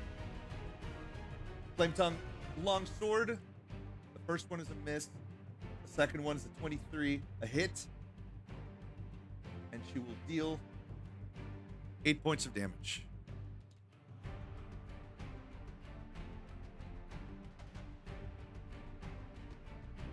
Oh god, and she attacks 3 times. Jesus. That's my wife. Okay, so here's the advantage on the second one. 16, that's the hit. That'll be 7 points of damage. So that's 15. And a third time. Oh, she double critical failed. That's really stupid. She misses completely. And she's left wide open. So, in the same vein as we have the rule of cool, I think there should be the rule of fucking stupid. In which if something like that happens, you can negate it as the DM. No, I think that's funny. No. Right, pirates. They're going to spend their turn resetting the ship. You're still attached to it, and you're being pulled upwards. But they managed to right themselves over. Oh, was there a DC on that, or? Nope. They're just spending their entire turn doing it. It's a feat of captaining. Judd. What will you do? I guess we're firing that cannon again. I don't have anything special. I'm just hoping my luck prevails. All right. What, you can't glide like a flying squirrel? I can't. No, I'm a turtle. All I the don't have cool- wings. All the cool kids are gliding around. Yeah, my shell will just make me fall flat. And gravity. That's important too. It's like you can become an air turtle. Yeah, you know, the famous air flying turtles. Yeah, it's like a sea turtle, but you know, in the air. A sky Air turtle. turtle. In the air. How can his hands do this? Nope. Initiative time. Inspiration. Inspiration. Sorry. It's been a while. I use my initiative to use my inspiration. That's better. Okay. What was that roll? 7. That's not gonna hit. A 7. A 7 plus 6. Oh. Oh, you just missed it. Okay. You do have 2 attacks, so you can attack again. Again. How many I'm shots liking do these. the I'm liking cannon these has? odds better. A 20, not natural. Okay, so you burn your bonus action to reload the, Yep. the cannon, and you fire. Dirty 20, right? Yep. Yep. Roll 8d10 for me. Go back to bed. Got. You can roll a 0. 52. Okay. All right. You blow another hole over to the front of the ship, and more smoke begins to rise from it. You can see that the ship is having trouble staying in the air. Gimnir.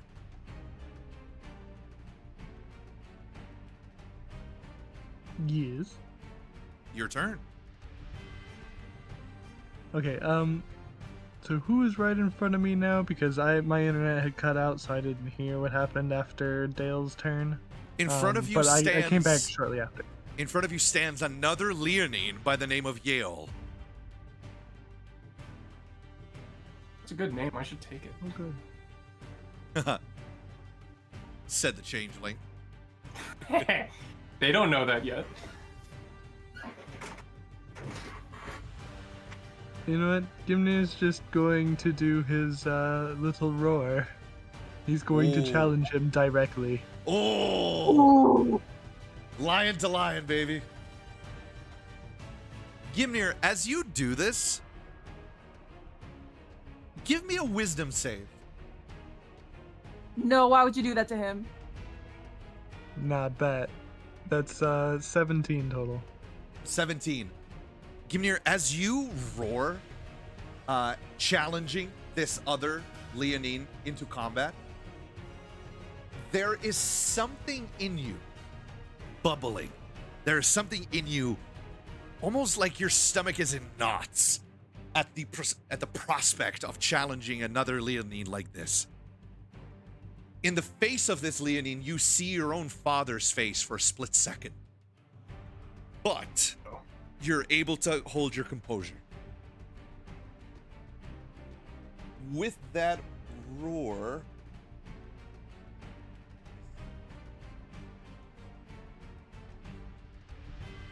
fearsome roar.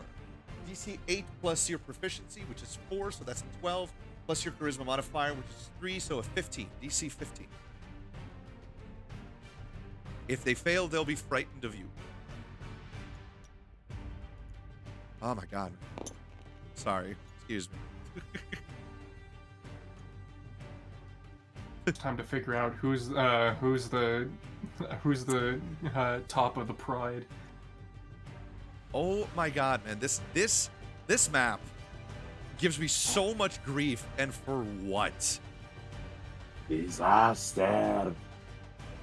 Okay. If you click it and then cool hit right click, acrobatics, it will force it onto the ground. Oh, a 16. Gimnir, as you roar staring at this Leonine, he takes a slight step back for an instant, but then he roars back towards you. Gimnir smirks and goes, "Now that's more like it." And instead of using his battle axe to attack, he's going to use his one attack and just punch him. Yes! Put an inspiration on your page. So, unarmed strike, you're going with your claws, right? Yep, that is 22 total. A 22 total. You hit. You will For deal 5 5 damage. damage.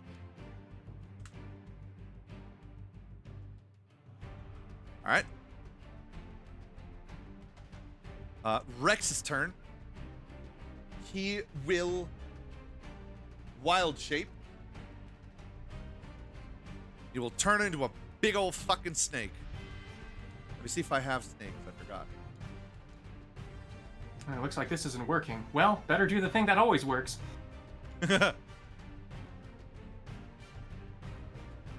He turns into a snake, and he will wrap around Morgan. Athletics check from Morgan, that's a 13. An athletics check from Rex, that is a 19. He is completely grappled, and he will bite. That's 7. He will miss somehow. Well, he has advantage because he's attacking someone grappled. A 6. He also misses. Damn it. Does the advantage count if you're the one who's grappling? Yes. That's the Okay. point. Attacking fair someone that you are currently grappling without a weapon, like a natural weapon, is an immediate advantage. Oh, okay. Saltbrook. Your turn.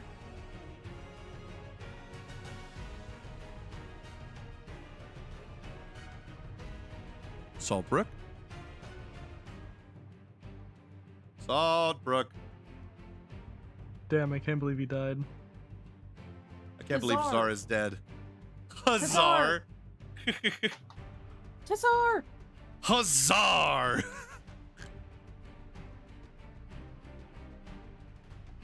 His internet might have died. Hello? Yeah, Josiah's like above him just has, or Saltbrook just has like a buffering, just a buffering logo. Wait, Just starts glitching out a little bit, lag compensation's kicking in. Hold on. I think. I thought I had something. He's blanking. He's Why do blanking. you have this? He's just.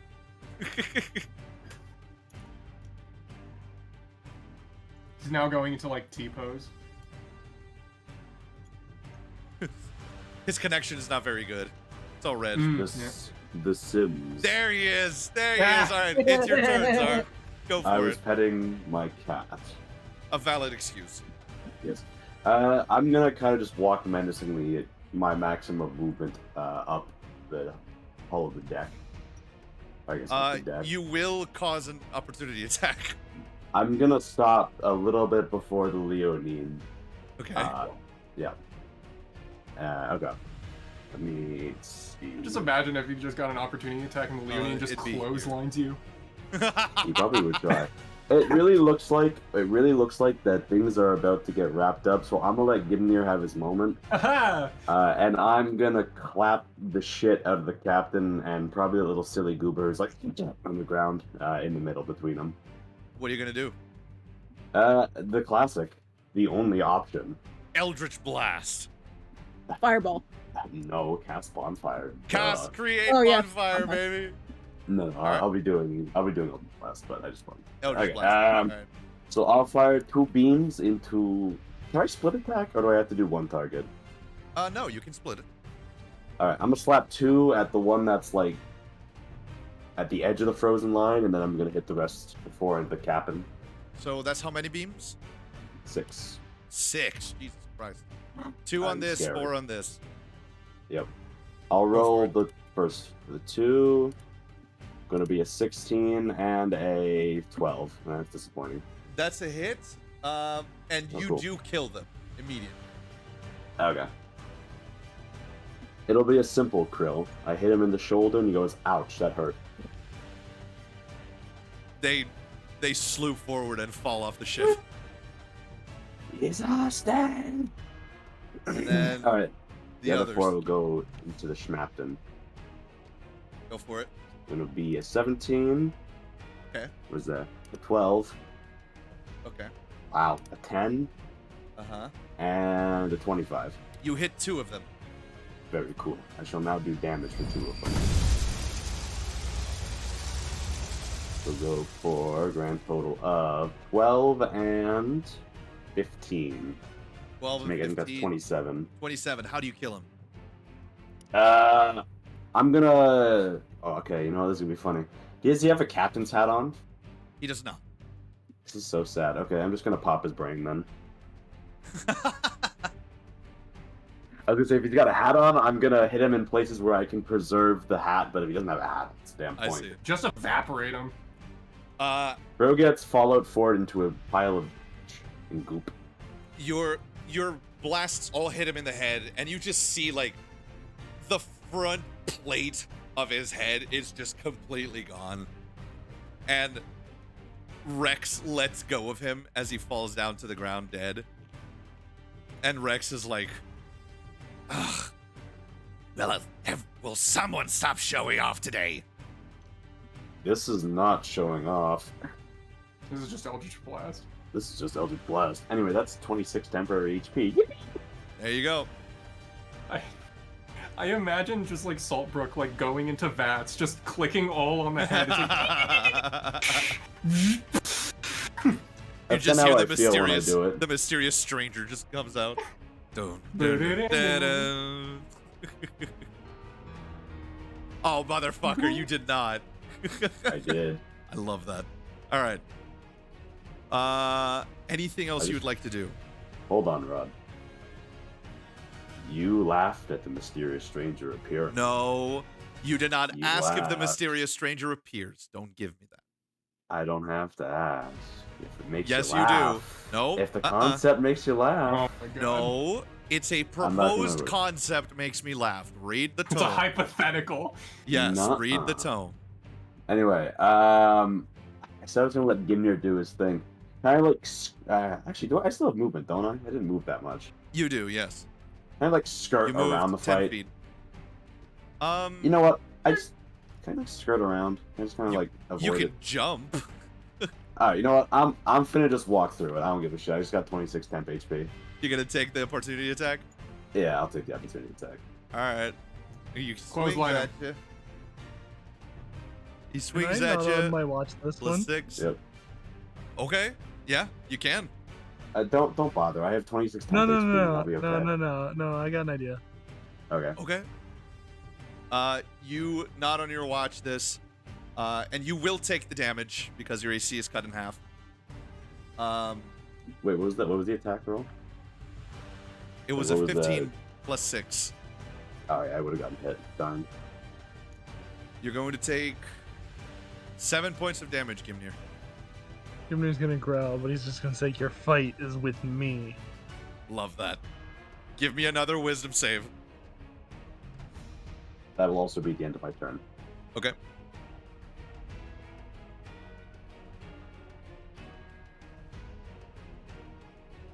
It's a 14.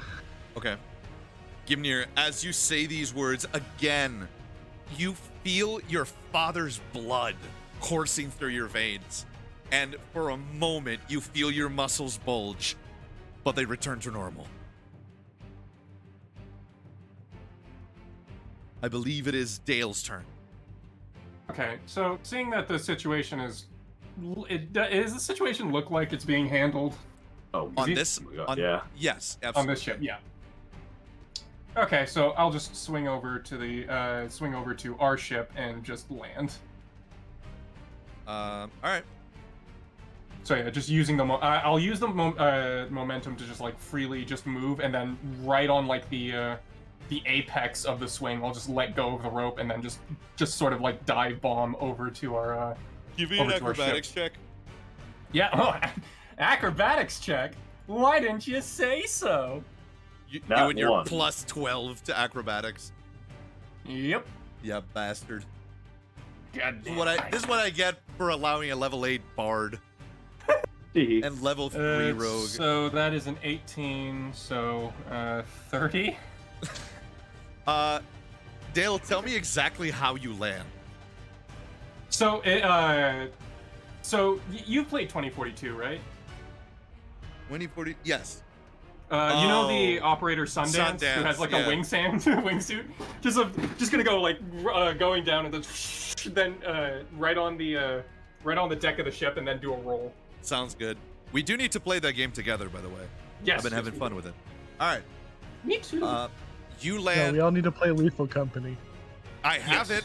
I'm ready for I it. don't have it yet. I need You to should wait get until it. it gets on sale. I'm waiting until it gets on $10. goes on sale. It's $10. Bought too many games already. You want a good deal, damn it. All right. I do want a good deal. As you land perfectly right next to Mochi, he looks at you and says, "Ha! I like that. That was pretty good."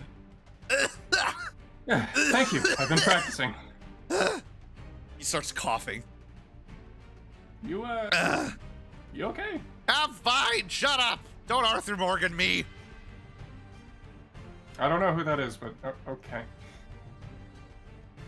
Um, Oh yeah, I owe you some rope and a hook. Oh, okay. Weird ass motherfucker. Anyway. Left pirate's turn. It's Mochi. Yale's turn. You cannot say this around the children. What is wrong with you? Oh, sorry. Mmm. What a Motherfucker. fucking idiot. Motherfucker. It's like, don't swear in front of the child. Fuck. You just- and then I'm just like, You just see Egson going, Motherfucker. What does that mean, Dad? it's just somebody that's made you angry. Okay, but that's an Motherfucker. adult word. When you're an adult, you can use that word. Fine. I love you, Dad. I love you too, baby. Thank I'll give you the you. ability to swear on your 18th birthday. You made my heart break a little, bro. You can't say that shit. Yale will attack you, Gimnir. A 5, he misses his first one. 7, he misses his second one. Jeez. Ethel. Yeah. So what would happen if I dashed straight down? Oh god. Yeah. You'll do your athletics check with advantage. Okay. One more time. Yeah. Hit him, babe. Okay, first would be another unnatural 20. Okay. Let's see if I can roll that fucking nat 20. Yeah, no, okay, so unnatural 20. But with, like, full ass movement. Okay. As you pull, Ethel, you feel the ship simply, you just hear this massive crack. And as you look up, you feel all the tension that you just had exists for a moment, and then it lets go, and the ship lists back to the other side. But as it does this, you see falling between the down dragon and the knight's cutlass, you see the mast of the ship fall between. I need you to roll 2d20 flat. Okay. It'll be 13. That's kind of sad. Okay. All right. You deal 13 points of damage to the ship itself. Wow, we're rolling numbers. You also notice that the ship is now beginning to list. It's starting to like go down. Like descend, yeah. Descend, that's what I was looking for. I'm also disconnected, like the rope snapped, or? It's it didn't snap, but you're now attached to a falling mast. Okay. Could I theoretically? You still have your action. No, a bonus action. Yeah, could I theoretically cut the line? Yes, you can. Okay, I will do that. As you cut the line, you just watch as the rope and the mast just fall down towards the ground. Goodbye, trusty rope. All right, one ship scuttled. Next up, Kirith. Ship scuttled, one ship about to be capped. W. Kirith, seeing that you're locked in combat with him, Gimnir, Kirith will attempt to grapple Gale from behind. And she rolls a strength check. 16. Yale rolls a 12. He is now grappled. And she will hold it right there.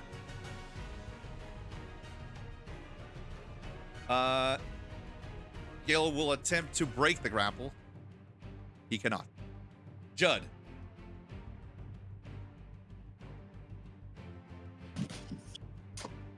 Oh, is it my turn again? Yes.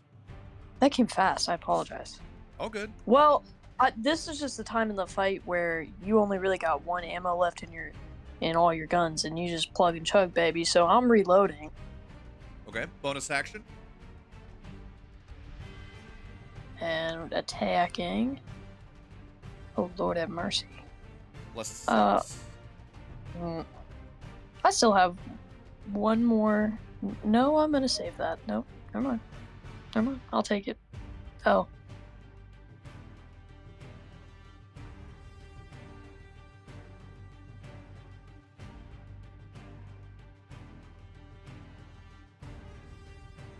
Did my audio go out? Nope. I can hear you. It was an 11. It does not hit. It was 11 on the dice? Or a 5 plus okay, 6. Gotcha. You still, yeah, well, you have a second attack, but you need another bonus action to reload. So that's pretty much it on that. Yep. All right. Next up, we have Gimnir. You have advantage on him. Yeah, Gimnir's just going to look at him and say, I'm going to give you this one opportunity to give up while you can. Okay. Give me a persuasion. No. Wait. Are you trying to intimidate him or are you trying to convince him? Without He's strength. trying to convince him. Just like give up before this gets worse, honestly. Alright. Persuasion. I think he's the only person on this ship. I'm gonna Yes. use my inspiration and reroll that. Okay. Dirty 20. Okay. Tell me what you say, Tim. I don't know what clan you run with, but I'm from the Near clan. Surely you've heard of my father. You're going to get this one opportunity to give up. I don't want to kill you if I don't have to. So give up, and at the nearest dock we will let you go. The son of Kurinmir offers me mercy. Unheard of for an offspring such as you. Very well. I will honor your request, son of Kurinmir. Unhand me. And Gimnir sort of waves Kirith off. And Kirith releases him. And he falls down to his knee, clearly hurt, clearly this man was being held up by spite and adrenaline. He falls down to his knees and he looks up at you and he asks, You are very different from your father. Why is it that you offer me mercy? I don't want this entire place to become a bloodbath. And he sort of just turns around and starts walking towards the Dimension Gate. My ass is going to the helm and kicking the captain of the damn ship. Son of Kurinmir, wait. Gimnir will pause and look back. You were not present at the Lion's Gambit this year. Why is that? I had other matters to attend to, but should I be available the next time, well, maybe if you're there, we'll have another bout. Do you intend to dethrone your father? I have no plans on taking over the clan, if that's what you mean. The Near clan requires stronger leadership than he has shown. Things are difficult. This is why I became a pirate myself.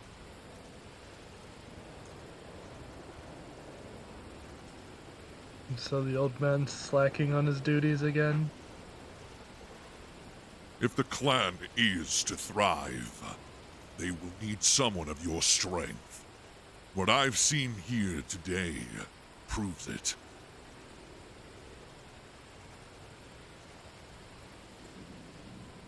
Well, I suppose we'll see when the gambit comes.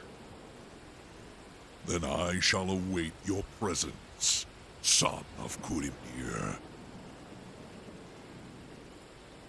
And Gimnir walks through the dimension door. Whoop. Love that. Yes, steely time. Saltbrook, you're going towards the helm. Yes, I'm going to kick the captain. It's already on down. And then just like sort of just pushes it. You just push the captain's like the remainder of his body just off the aft of the ship. Do you do that? Yeah, I'm booting it off the ship. Just sort of you push it like if it's an inconvenient like mess. It's like ugh. Alright. I will plant the banner next to me because I'm going to need two hands on the wheel. And then I will attempt to figure out how to fly this thing. Saltbrook, What? you're taking the ship. I'm stealing the ship. You sure you know how to fly that thing? Yeah. I have no idea.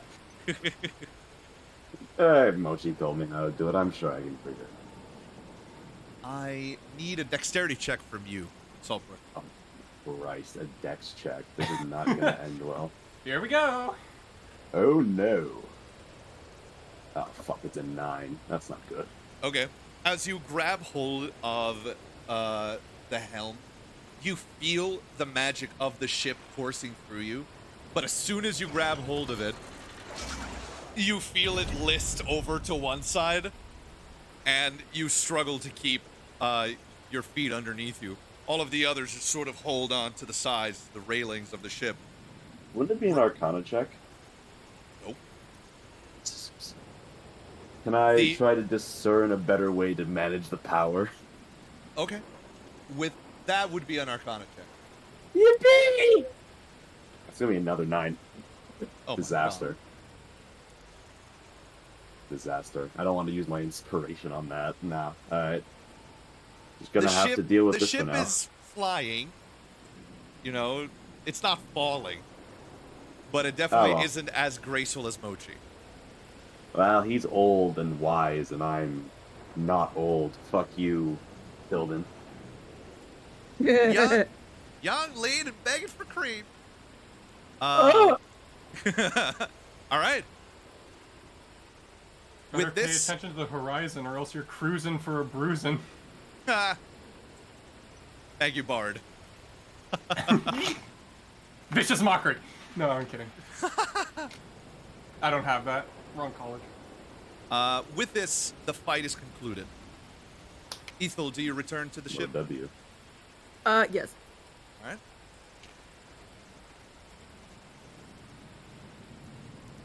Yeah, Dale is just gonna sort of like walk through it. You can see like he has like jitters on his hands and just like whispering to himself, "Is like I'm never doing that again."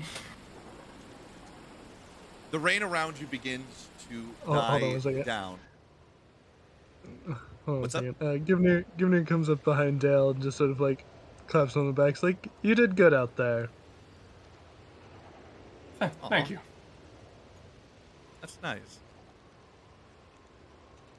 I would also like to. I mean, of course I would. I completely knew exactly what I was doing the entire time. I'm a professional, you know. I would also like to interact and say, like, I'm just happy I'm not the only one jumping off of airships anymore. I've done cliffs, trees. Airships is a first one for me, actually. I heard my name. Solbrook, Yale walks over to you, and with his hands up in the air, he approaches the helm. And he says, If you require assistance, I will be more than happy to provide it. Do you know how to fly? It surprises me that you do not. I come from a place where airships aren't as common as you may expect.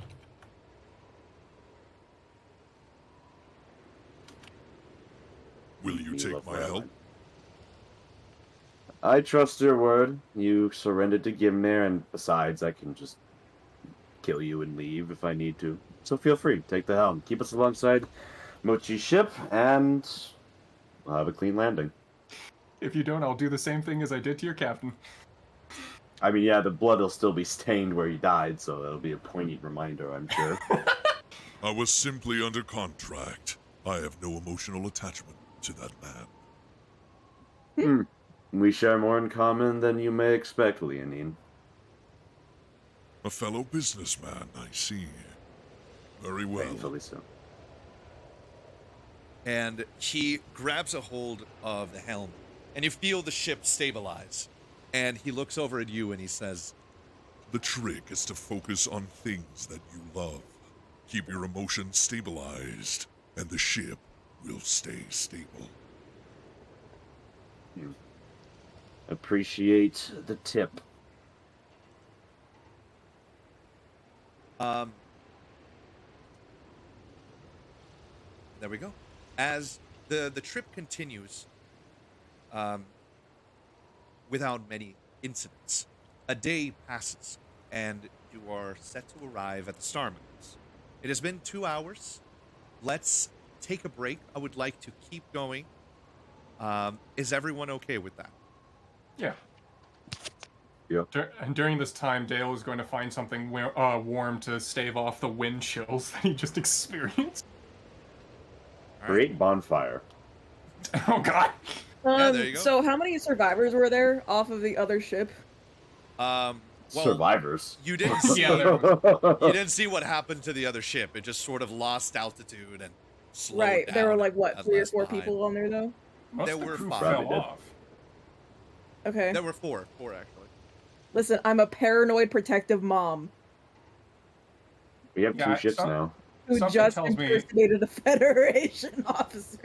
Something tells me they're not coming back up anytime soon. You know what, valid? Very valid. All right, let's take a 10-minute break.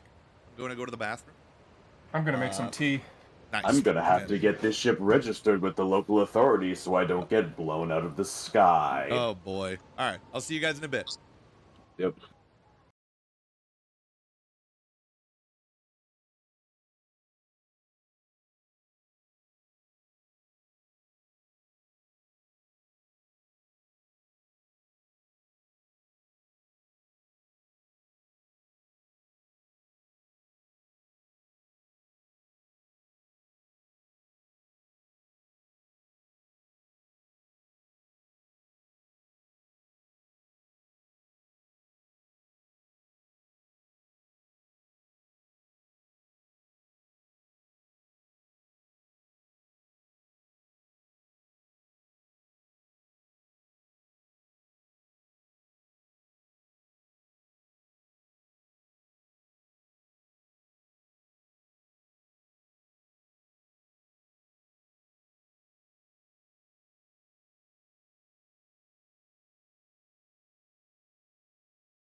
All right, we are back.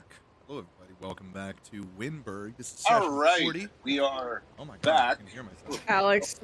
Alex. Whoops. Alex. Hey, no never peeking ending at echo. the stream. No spoilers. Come on. Yeah, 30 Um, second late spoilers. It's just like Twitter. Yeah. That's true. All right. So as the day progresses and day turns to night, you approach the location of the Father Forge in the Star Mountains.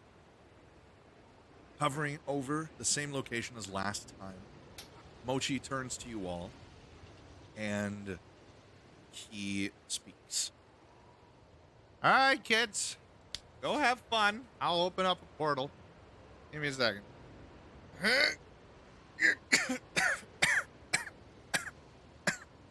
Sorry. Still not done recovering from that asshole. Yeah, we're not gonna do this. How high in the air are we?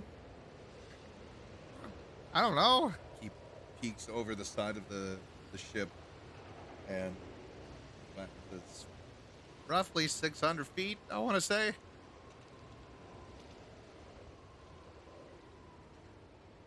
I mentally ask Thalion, care to get some exercise in? I was waiting for you to ask. All right, everyone, one at a time. Okay. All right. So No, we're just no dropping in. teleport. Understood. Maybe on the way back. We'll see. Mochi takes a moment looking at you, and there's a sense of like dejectedness on his face, but also a pride. All right, okay, yeah, don't need me, sure. Fuck me, I guess. Probably You're still need you on the recovering, way up. Mochi. I may still be recovering, girl, but I'm still a member of the Outlaws of Physics. I've seen shit you'll never believe. I just pat him on the head. Whatever. Heroes these days. And you all begin to make your way down. Ethel, as you return to the ship one last time, you see a familiar figure emerge from the bottom decks of the ship. Standing in front of you is none other than Slayer. Yay! I was thinking about that. And he, in sign language, explains to you that he explains to you, I'm sure you're wondering why it is that you didn't see me in Eberron. Well, with the whole changeling thing, I kind of put two and two together, but I've been worried about you. Where you been? It's complicated. Some of the Mechanicus scouts found me and had some questions for me. Mechanicus scouts. That is the people that I and Grimorian come from. You've met Alden and Hashmal, I believe. They are generals of those people. I myself do not consider myself as a member of them anymore.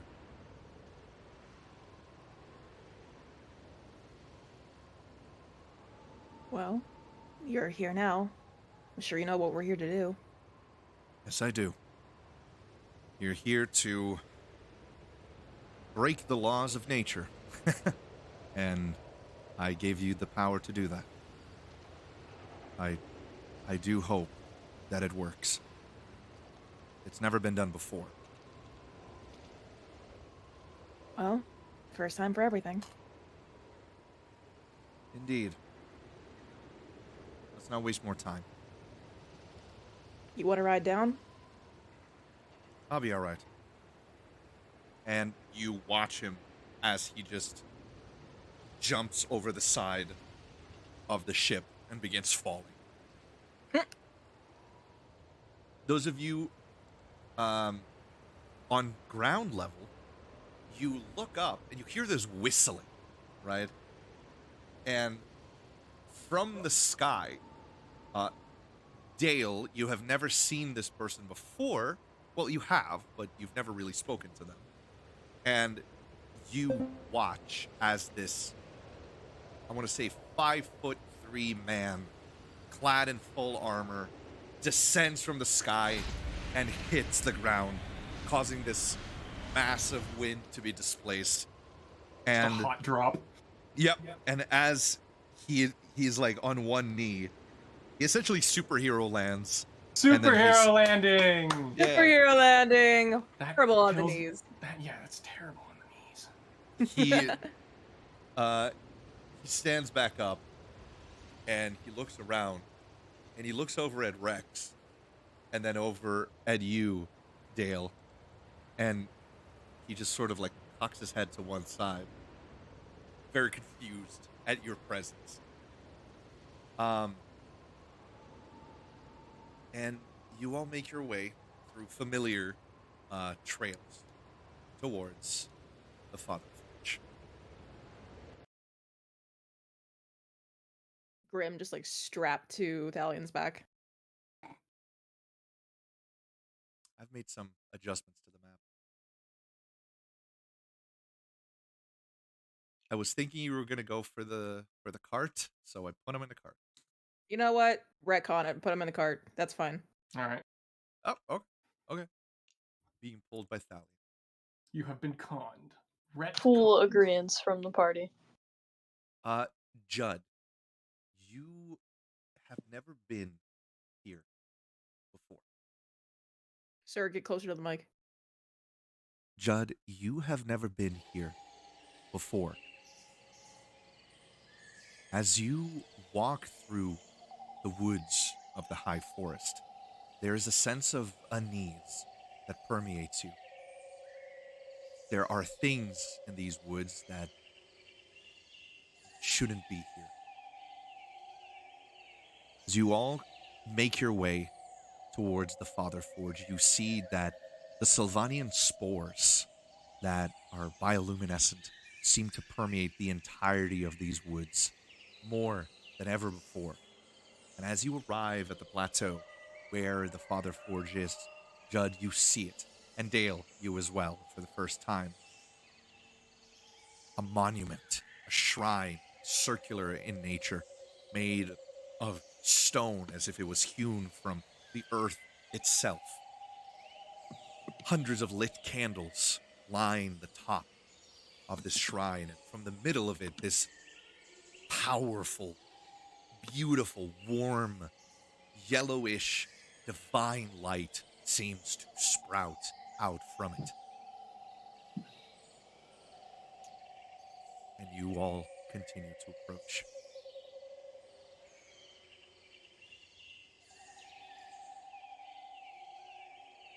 Slayer turns back and looks at you, Ethel.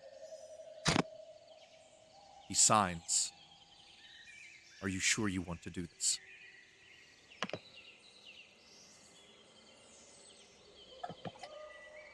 Kind of stands there a long, quiet minute and looks to Kirith for anything, any words, any encouragement, any good God, please don't do this, just anything. Kirith looks at you, Ethel, and she can tell why you're looking at her like that. She sees right through you.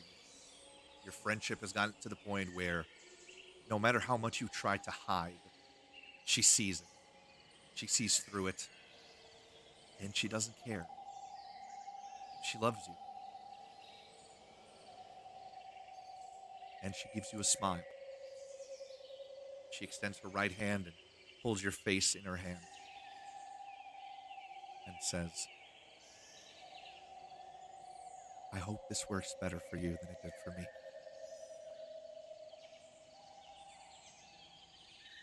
Oh, I love her so much. I give her like the faintest smile and a nod with like, you know, my eyes glossy and just, whew, it's a fucking lot.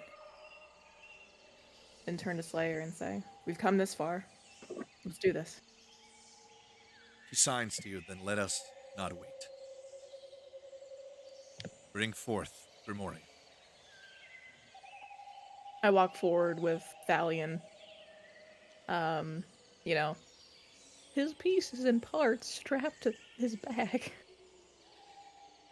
And, I guess ask Slayer for his help in lifting the parts. He turns to you and signs at once. Effortlessly, he holds up Grimorian's parts.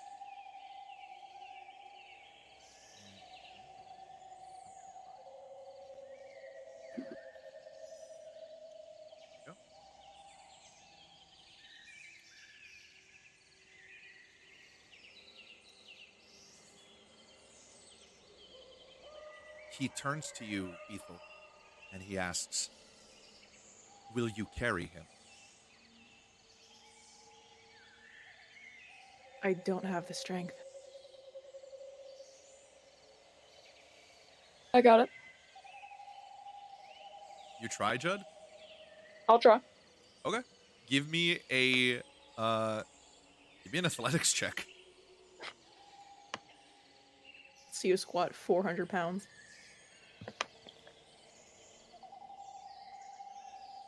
Oh. 21. Judd, Dirty. Judd, you do not have the strength for this. In fact, you've never tried to lift something as heavy as this. But there is something about the presence of your son.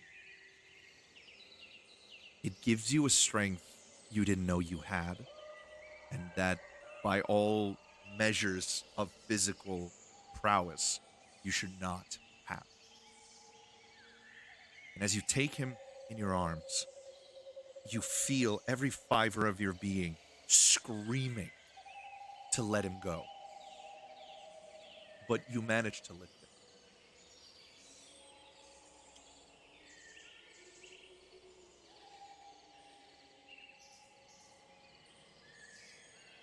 Jesus. That was quite a lot. You take him to the Father Forge.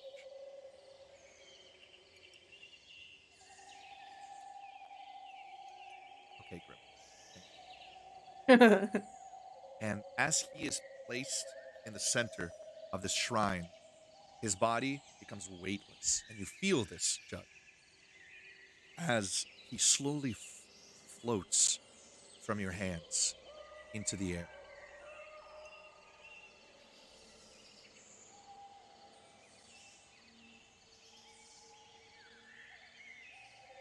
Slayer turns to you, Ethel. And by signing, he says, "You may begin."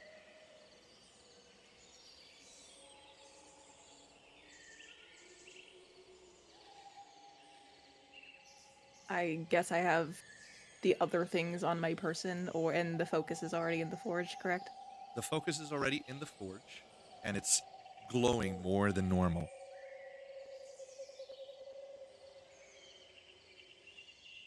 I kind of grab any remaining bits and pieces, his jacket, his pauldron, things like that, from the harness on Thalion and walk forward towards the Father Forge. Okay.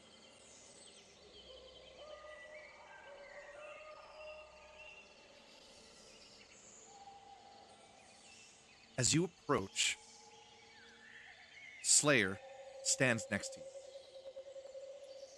And he signs to you.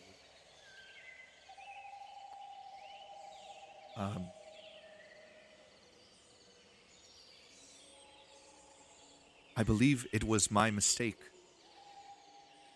that Kirith did not recite these words last time. I did not know she would have to. But if you would like to try, I can tell you the prayer of the Father Forge. She nods and, please, anything. He signs, "Repeat after me."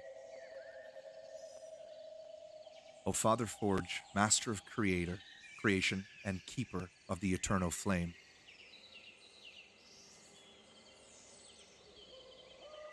Oh, do you actually want me to? You don't have to. No. Do you want this to be dramatic? Because I will absolutely indulge the dramaticism. Do it. Dramaticism. O Father Forge, master of creation and keeper of the eternal flame. In the crucible of your divine power, we place our humble hearts. In the crucible of your divine power, we place our humble hearts. As the molten metal flows, so does the essence of life within us. As the molten metal flows, so does the essence of life within us. In the quiet moments of despair, we seek your merciful gaze. In the quiet moments of despair, we seek your merciful gaze. To rekindle the sparks of hope that may have dimmed. To rekindle the sparks of hope that may have dimmed. Forge us anew, as you would shape the raw ore into a purposeful form. Forge us anew, as you would shape the raw ore into a purposeful form. With your wisdom, mold us into vessels of strength and resilience. With your wisdom, mold us into vessels of strength and resilience. When shadows of doubt loom large, let the hammer of your grace strike true. When shadows of doubt loom large, let the hammer of your grace strike true. Breaking the chains that bind us to the darkness of despair. Breaking the chains that bind us to the darkness of despair. From the ashes of our trials, let the phoenix of faith rise. From the ashes of our trials, let the phoenix of faith rise. Soaring on the wings of your everlasting love. Soaring on the wings of your everlasting love. Father Forge, breathe life into the dormant embers of our spirits. Father Forge, breathe life into the dormant embers of our spirits. Grant us the strength to rise, reborn, and renew. Grant us the strength to rise, reborn and renewed. In your sacred name, we place our trust and offer this prayer. In your sacred name, we place our trust and offer this prayer. For resurrection, redemption, and the eternal dance of creation. Resurrection, redemption, and the eternal dance of creation. Ethel, as you finish saying these words, it begins to rain. The ground beneath you begins to shake. There is a presence here. There is something about where you are. And as the pieces that you collected float alongside Grimorian, there is an electricity, a power here that you were not expecting. Something is different from when Ripley was brought back. There is a lack of a dark presence. There is good. There is love. But there is also something else. Give me a perception check. Oh, God. Always something else. What'd you say? There's always something else. Oh, there always is. 19. 19. Around you, you notice that the only thing you can really hear is the rain. The jungle itself is completely quiet. And you know what that means.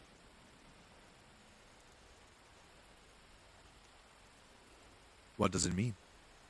Do I know what that means? If the animals of the jungle suddenly become completely quiet, There is what does it something mean? very, very big. Indeed. Underneath you, you hear.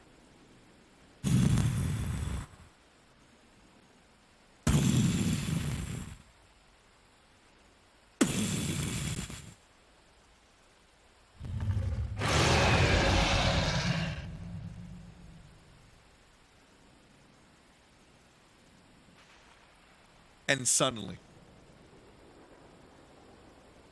something comes from the side, staring you down. From behind the Father Forge, it stares at you, its eyes inflame. and it roars one more time. And 2 others appear. It's so pixelated, I can't tell what it is. That's my computer's fault. Hold on. I can try to make it look better.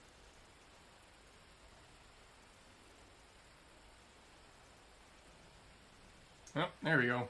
There we go. Yeah, I was having that same problem too. Oh. Oh no. As you turn to stare, Ethilden, you see a massive creature. A creature that is completely and utterly terrifying. This is like nothing you have ever seen before. This is a fey creature. Over to the other side, you see another. And as you look around as well, another. And they all stare down at you all.